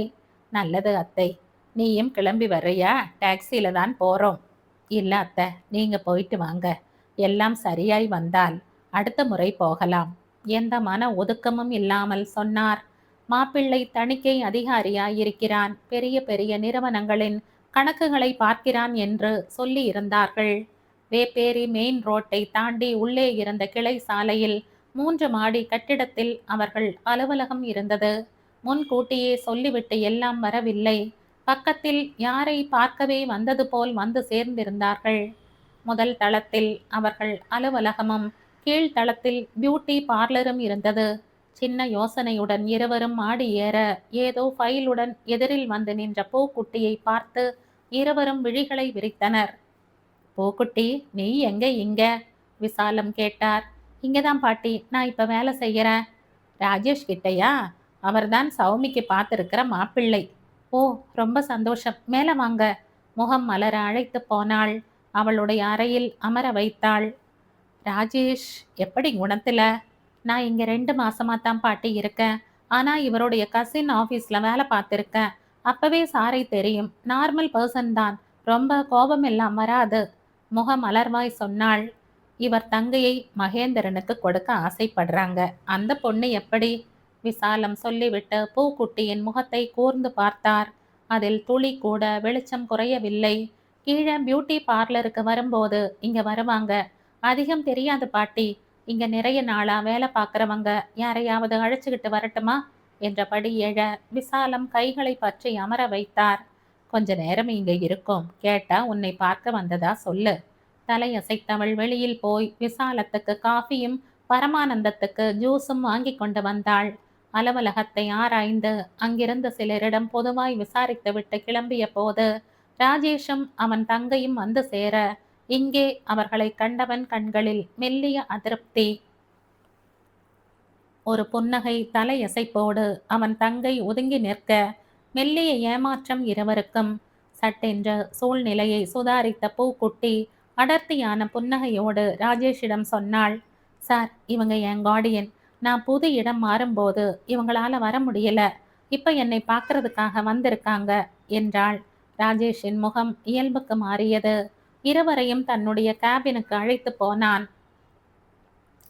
2 நிமிடங்கள் பேசிவிட்டு திரும்பி வந்தபோது பூக்குட்டி அங்கே இல்லை. வரவேற்பில் நின்ற பெண்ணிடம் சொல்லிக்கொண்டு வெளியில் வந்து காருக்கு அழைத்துவிட்டு காத்திருக்க எங்கிருந்தோ பூக்குட்டி இவர்களை நோக்கி வந்து கொண்டிருந்தாள். வேகமாக நடந்ததில் மூச்சிரைத்தது. கிளம்பிட்டீங்களா பாட்டி? ஆ, நீ எங்க போயிட்டு வர்ற? வெளி வேலையும் இருக்கும் பாட்டி. கார் வருதா இல்ல நான் புக் பண்ணட்டுமா? வேண்டாம் பொன்னே, நீ உள்ள போ என்றார் கனிவாக. ஆயினும் கார் வரும் வரைக்கும் அவள் அங்கேயே நின்றாள். விசாலம் விடை பெற்று முதலில் ஏறிக்கொள்ள மெல்லிய தயக்கத்தோடு காருக்குள் ஒற்றை காலை எடுத்து வைத்தவர் திரும்பி பார்த்தார். அவரையே பார்த்து கொண்டு பூக்குட்டி நின்றாள். நாங்க கிளம்புறோம், நீ பத்திரமா இருமா என்றவர் தலையசைக்க பூக்குட்டியின் கண்களில் இருந்த கண்ணீர் மளமளவென கீழே இறங்கியது. இருவரும் தனித்தனியாக சிந்தனை வயப்பட்டவர்களாக அந்த பயணம் முழுக்க அமர்ந்திருந்தார்கள். இப்படி சொல்லாமல் சென்று பார்ப்பது பழக்கத்தில் உள்ளதுதான். உள்ளபடி ஒருவரை தெரிந்து கொண்டால் தேவையற்ற கற்பனைகளை குறைத்து கொள்ளலாம் என்ற உண்மைதான். அந்த காலத்திலேயே சாந்தாவின் அப்பா இப்படி வந்து எத்தனையோ முறை பார்த்திருக்கிறார். நேற்று பெண் பார்க்க வந்தபோதுதான். மகேனுக்கு பார்த்திருக்கும் பெண் அமைதியாக இருப்பதாக நினைத்திருந்தார்கள். ஆனால் இப்போது பார்த்தபோதுதான் கொஞ்சம் தனிமை விரும்பியே என்று தோன்றியது. ஏன் பரமா, என்ன யோசிக்கிற? அந்த பொண்ணை பத்தியா? ஆமாம்மா, கணேசனின் குணம் அப்படியே இருக்கு. ஒரு முறை அவன் வேலை செய்கிற இடத்துக்கு போயிருந்தப்போ எல்லாத்தையும் விட்டுட்டு என் பக்கத்திலேயே வந்து நின்னான். ஏனோ இன்னைக்கு அந்த பொண்ணு கார் வர வரைக்கும் நின்னது அந்த ஞாபகத்தை கொண்டு வந்துடுச்சு. விசாலம் வியந்து போய் பார்த்தார். அவர் எந்த பெண்ணை பற்றி பேசுகிறார்? பரமானந்தம் எந்த பெண்ணை பற்றி சிந்தித்து கொண்டிருக்கிறார்? 4-5 நாட்கள் சென்றிருந்த நிலையில் அவர்கள் தரப்பிலும் மகேன் வேலை செய்யும் இடத்தில் வந்து விசாரித்துவிட்டு போனதாக சொன்னான். அதன் பிறகு அவர்கள் தரப்பில் ஆர்வம் வெகுவாக கூடியிருந்தது. நீங்களும் முறைப்படி வந்து எங்க பொண்ணை பார்த்துட்டா அடுத்து ஆக வேண்டியதை பேசிடலாம். ராஜேஷின் அப்பா அவசரப்படுத்தி கொண்டே இருந்தார். பரமானந்தம் தான் பிடி கொடுக்காமல் அமைதியாக இருந்தார். ஏனோ இந்த முறை மனைவியின் கருத்தின்றி தானே முடிவு செய்ய தயக்கமாக இருந்தது. இது குறித்து சாந்தாவிடம் பேச வேண்டும். அவளுடைய மனதில் உள்ளதை அறிய வேண்டும். வீட்டில் அதற்கான சூழ்நிலையே வாய்ப்பதில்லை. இரவில் பேசலாம் என்றால் இவர் வருவதற்கு முன்பே கால் வலிக்கு மருந்து போட்டுக்கொண்டு பெரும்பாலும் உறங்கியிருப்பார். இன்று அதற்கான வாய்ப்பு தன்னால் வந்தது. கடையில் ஸ்டாக் எடுக்கிறோம், என்னால் மதியம் வர முடியாது, நான் பக்கத்தில் ஹோட்டலில் பார்த்துக்கிறேன் என்றார் சட்டைக்கு பட்டனை மாட்டிக்கொண்டே. இல்லை இல்லை வேண்டாம், போன மாதம் முழுக்க அல்சரில் துடிச்சிட்டு இப்போ எதுக்கு கடையில் சாப்பிடணும்? நான் பக்கத்தில் சேட்டு கடைக்கு வரணும், அப்படியே சாப்பாடு எடுத்துட்டு வந்துடுறேன் அவசரமாய் சொன்ன மனைவியை கேள்வியாய் பார்த்தார். அந்தான்னு கல்யாணம் துரத்திட்டே இருக்கு, என்னால் ஒரே அடியா வேலை செய்ய முடியாது. அதான் நீங்க பிடி அச்சதை அடி மேளம்னு வந்து அவசரப்படுத்துறதுக்குள்ள ஒவ்வொரு வேலையா செய்து முடிச்சுட்டு வர்றேன். என் பழைய நகைகள் சிலதை பாலிஷ் பண்ணணும். சௌமிக்கு பிடிச்சதா பார்த்து எடுத்து வச்சிருக்கேன். அவர் வார்த்தைக்கு காத்திராமல் பார்வையிலேயே புரிந்து கொண்டு பதில் சொன்னது பெருமையாக இருந்தது. தலை அசைத்து விட்டு போனார். மதியம் 2 மணிக்கெல்லாம் சாப்பாட்டு கூடையுடன் வேர்க்க விறுவிறுக்க வந்து நின்ற மனைவியை கனிவுற பார்த்தார். கை அலம்பி வர தட்டில் பரிமாறி சாந்தா நீட்ட வாங்கி கொள்ளாமல் மீதமிருந்த சாதத்தில் குழம்பை ஊற்றி காய்களை வைத்து மனைவி கையில் கிண்ணத்தை தந்தார். நீயும் சாப்பிடு, சாப்பிட்டிருக்க மாட்டதானே? சாந்தாவிற்கு கண்ணீர் எட்டி பார்த்தது. இருவரும் சாப்பிட்டு முடிக்கும் வரைக்கும் எதுவும் பேசவில்லை. மாப்பிள்ளை வீட்டில் நாம் எப்போ வர்றோம்னு கேட்டு ஃபோன் பண்ணிட்டு இருக்காங்க. என்ன சொல்லட்டும்? 30 வருடத்திற்கு பிறகு முதன் முறையாக கேட்கிறார். தொண்டை குழி ஏறி தாழ்ந்தது சாந்தாவிற்கு. ஆனால் அதை சொல்லி காட்டி அவரை காயப்படுத்தி தன்னை நியாயப்படுத்தி கொள்ள முயலவில்லை. எனக்கு மறக்க காரணம் இல்லை. முடிவு சொல்றதுக்கு முன்ன பிள்ளைகளோட அபிப்பிராயத்தை கூப்பிட்டு கேளுங்க. அவங்க தான் வாழ போறவங்க. நம்ம காலம் போலெல்லாம் இல்லை. 3 வேளை சோறு, கட்டிக்க வருஷம் 4 துணி, தர்ற வாழ்க்கையே ரொம்ப நல்ல வாழ்க்கைன்னு எல்லாம் சிந்திக்கிறது இல்லை. நிறைய எதிர்பார்ப்புகள், ஆசாபாசங்கள் ஆணுக்கும் பெண்ணுக்கும் இருக்கு. அதை யாருக்காகவும் அவங்க இழந்துவிடக்கூடாதில்ல. ஆமோதிப்பாய் தலையசைத்தார். 2 பேரையும் ஒண்ணா வச்சு பேசாதீங்க. ஒருவேளை மகேனுக்கு அந்த பொண்ணை பிடிக்கலைனாலும் தன் தங்கையோட கல்யாணம் தடைப்படக்கூடாதுன்னு நினைச்சு சரின்னு சொல்லிடுவான். அதனால தனித்தனியா கேளுங்க. ஆ, சரி, தலையசைத்தார். நீ கூட ஏதாவது கேட்கணும்னா மாப்பிள்ளையை பத்தி கேட்கலாம் என்றார் டேபிள் முனையை நகத்தால் கீறிக்கொண்டே. நான் யார்கிட்ட கேட்கறது? ஓம் பூக்குட்டிக்கிட்ட. ராஜேஷ் ஆஃபீஸில் தான் வேலை செய்கிறா. அன்னைக்கு நானும் அம்மாவும் கூட பார்த்து பேசிட்டு தான் வந்தோம். பூக்குட்டி என்று சொன்னபோது சாந்தாவின் முகத்தில் தோன்றி மறைந்த வருத்தத்தை அவர் குறிக்க தவறவில்லை. ஓ, என்கிட்ட அதை பற்றியெல்லாம் அவ எதுவுமே சொல்லலை என்றபடி எழுந்து கொண்டவர் பாத்திரங்களை ஒழுங்குபடுத்தி கூடையில் சேகரித்து கொண்டார். பரமானந்தம் அமைதியாக பார்த்து கொண்டே இருந்தார். நம்ம குழந்தைகள் கல்யாணத்துக்கு பிறகு பூக்குட்டிக்கு மாப்பிள்ளைக்கு சொல்லி வைங்க. என் அம்மா வீட்டில் எனக்கு போட்ட நகைகளில் 15 சவரன் நான் பூக்குட்டிக்காக எப்போவோ எடுத்து வச்சிட்டேன். கல்யாண செலவை மட்டும் நீங்கள் சிக்கனமாக பார்த்துக்கங்க. உங்ககிட்ட இருக்கிற தொகையை நான் கணக்காக கேட்குறதா நினச்சிடாதீங்க.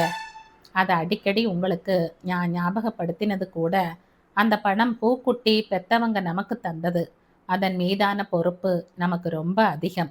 நம்பிக்கை துரோகம் செய்தால் அது நம்ம குழந்தைகள் வாழ்க்கைக்கு நல்லதில்லைங்கிற சிந்தனைக்காகத்தான். பூக்குட்டியும் நம்ம குழந்தைதான். என்ன, நம்ம மேல உரிமை கொண்டாட முடியாத ஒப்புக்கு வந்த குழந்தை. கண்களை புடவை தலைப்பால் துடைத்து கொண்டே தெருவில் இறங்கி நடந்தார். செல்கிற அவர் முதுகையே கண்ணில் நீர் திரையிட பார்த்து கொண்டு நின்றார் பரமானந்தம்.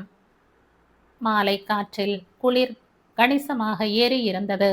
சின்ன யோசனையுடன் தான் அலுவலகத்தில் இருந்து கிளம்பி இருந்தான் மகேன். இன்று அலுவலக வேலையாய் வேப்பேறி போயிருந்த போது பூக்குட்டியின் நினைவு சொல்லாமல் உள்ளே முகிழ்த்தது. வலுவில் அந்த எண்ணத்தை கலைத்து எறிந்தான். அன்று அத்தனை மன்றாடியும் அம்மா தன் மனதை திறக்காததும், என் மகன் நீ எனக்காக பூக்குட்டியை மணந்து கொள் என்று சொல்லாததும் வலித்தது. அதற்கு மேலும் பூக்குட்டி மேல் தனக்கிருக்கும் அபிப்பிராயத்தை சொன்னால் பூக்குட்டியே சம்மதிக்க மாட்டாள். தன்னை எடுத்து வளர்த்தவர்கள் குடும்பத்திற்கு இதுவா நன்றி கடன் என்று அவள் கண்டிப்பாக சிந்தித்து மறுப்பாள். எல்லா பக்கமும் குற்ற உணர்வை கொடுக்கும் தன்னுடைய ஆசையை தனக்குள்ளேயே புதைத்து கொண்டான். கடைக்கு வந்தபோது நல்ல கூட்டமாக இருந்தது. அப்பாவை கல்லாவிற்கு அனுப்பிவிட்டு கடை பையன்களுடன் தானும் நின்று சற்று நேரம் வியாபாரத்தை கவனித்தான். கூட்டம் மட்டுப்பட்டதும் அப்பாவிடம் வந்து நின்றான். சொல்லுங்கப்பா, எதுக்கு கடைக்கு வந்துட்டு வீட்டுக்கு போக சொன்னீங்க? மாப்பிள்ளை வீட்டில் கால் பண்ணிட்டே இருக்காங்க. ஆ என்றான் ஆர்வமே இல்லாமல். மதியம் உன் அம்மா கூட பேசிட்டு சௌமியை கடைக்கு வர சொல்லி பேசினேன்.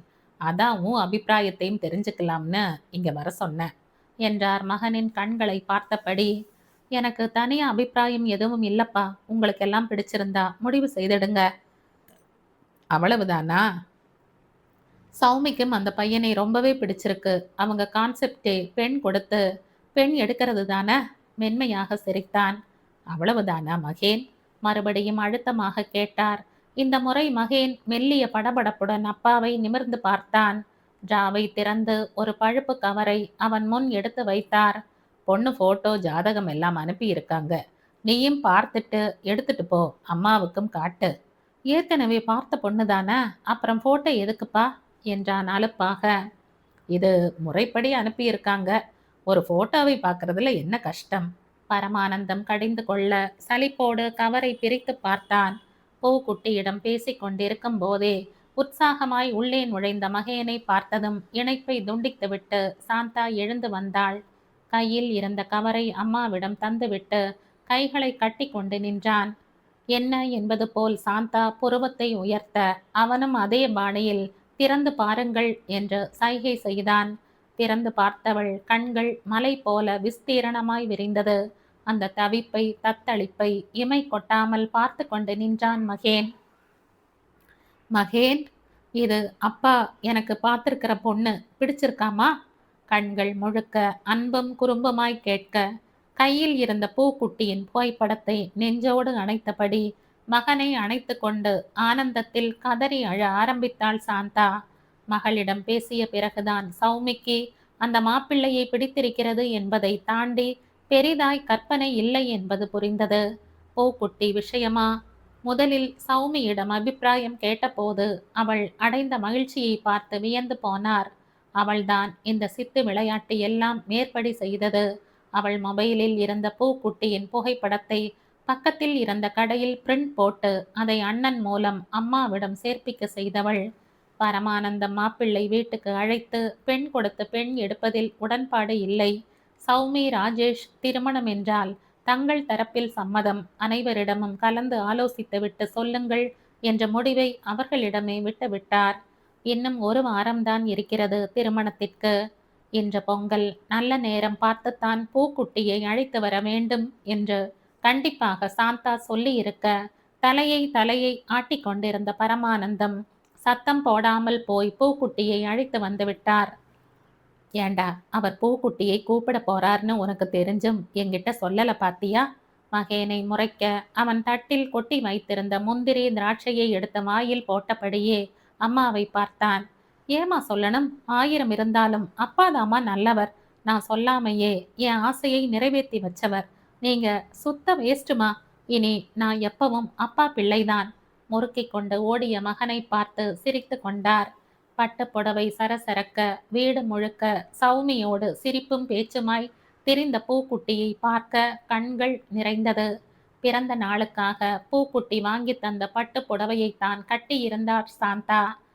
வார்த்தைக்கு வார்த்தை மருமகளே என்று அழைத்து கொண்டிருந்த பரமானந்தத்தின் புதிய முகம் அவ்வளவு அழகாக இருந்தது. பரஸ்பரம் அன்பு செய்வதை தவிர இந்த உலகம் மனிதர்களிடம் மேல் அதிகமாய் எதையுமே எதிர்பார்ப்பதில்லை. சுப காரியம் நடக்கப் போகிறது என்பதை கட்டியம் கூறும் விதமாக கிழக்கில் பொங்கிய பொங்கலை பார்த்து அத்தனை பேரும் ஒரு சேர குரல் எழுப்பினார்கள். பொங்கலோ பொங்கல்! இதோட இந்த கதை முடியுது. இந்த கதை உங்களுக்கு பிடிச்சிருந்தா லைக் பண்ணுங்க, ஷேர் பண்ணுங்க, சப்ஸ்கிரைப் பண்ணுங்க. மற்றும் ஒரு இன்ட்ரெஸ்டிங்கான கதையோட அடுத்த வீடியோல சந்திப்போம். பாய். தேங்க்யூ.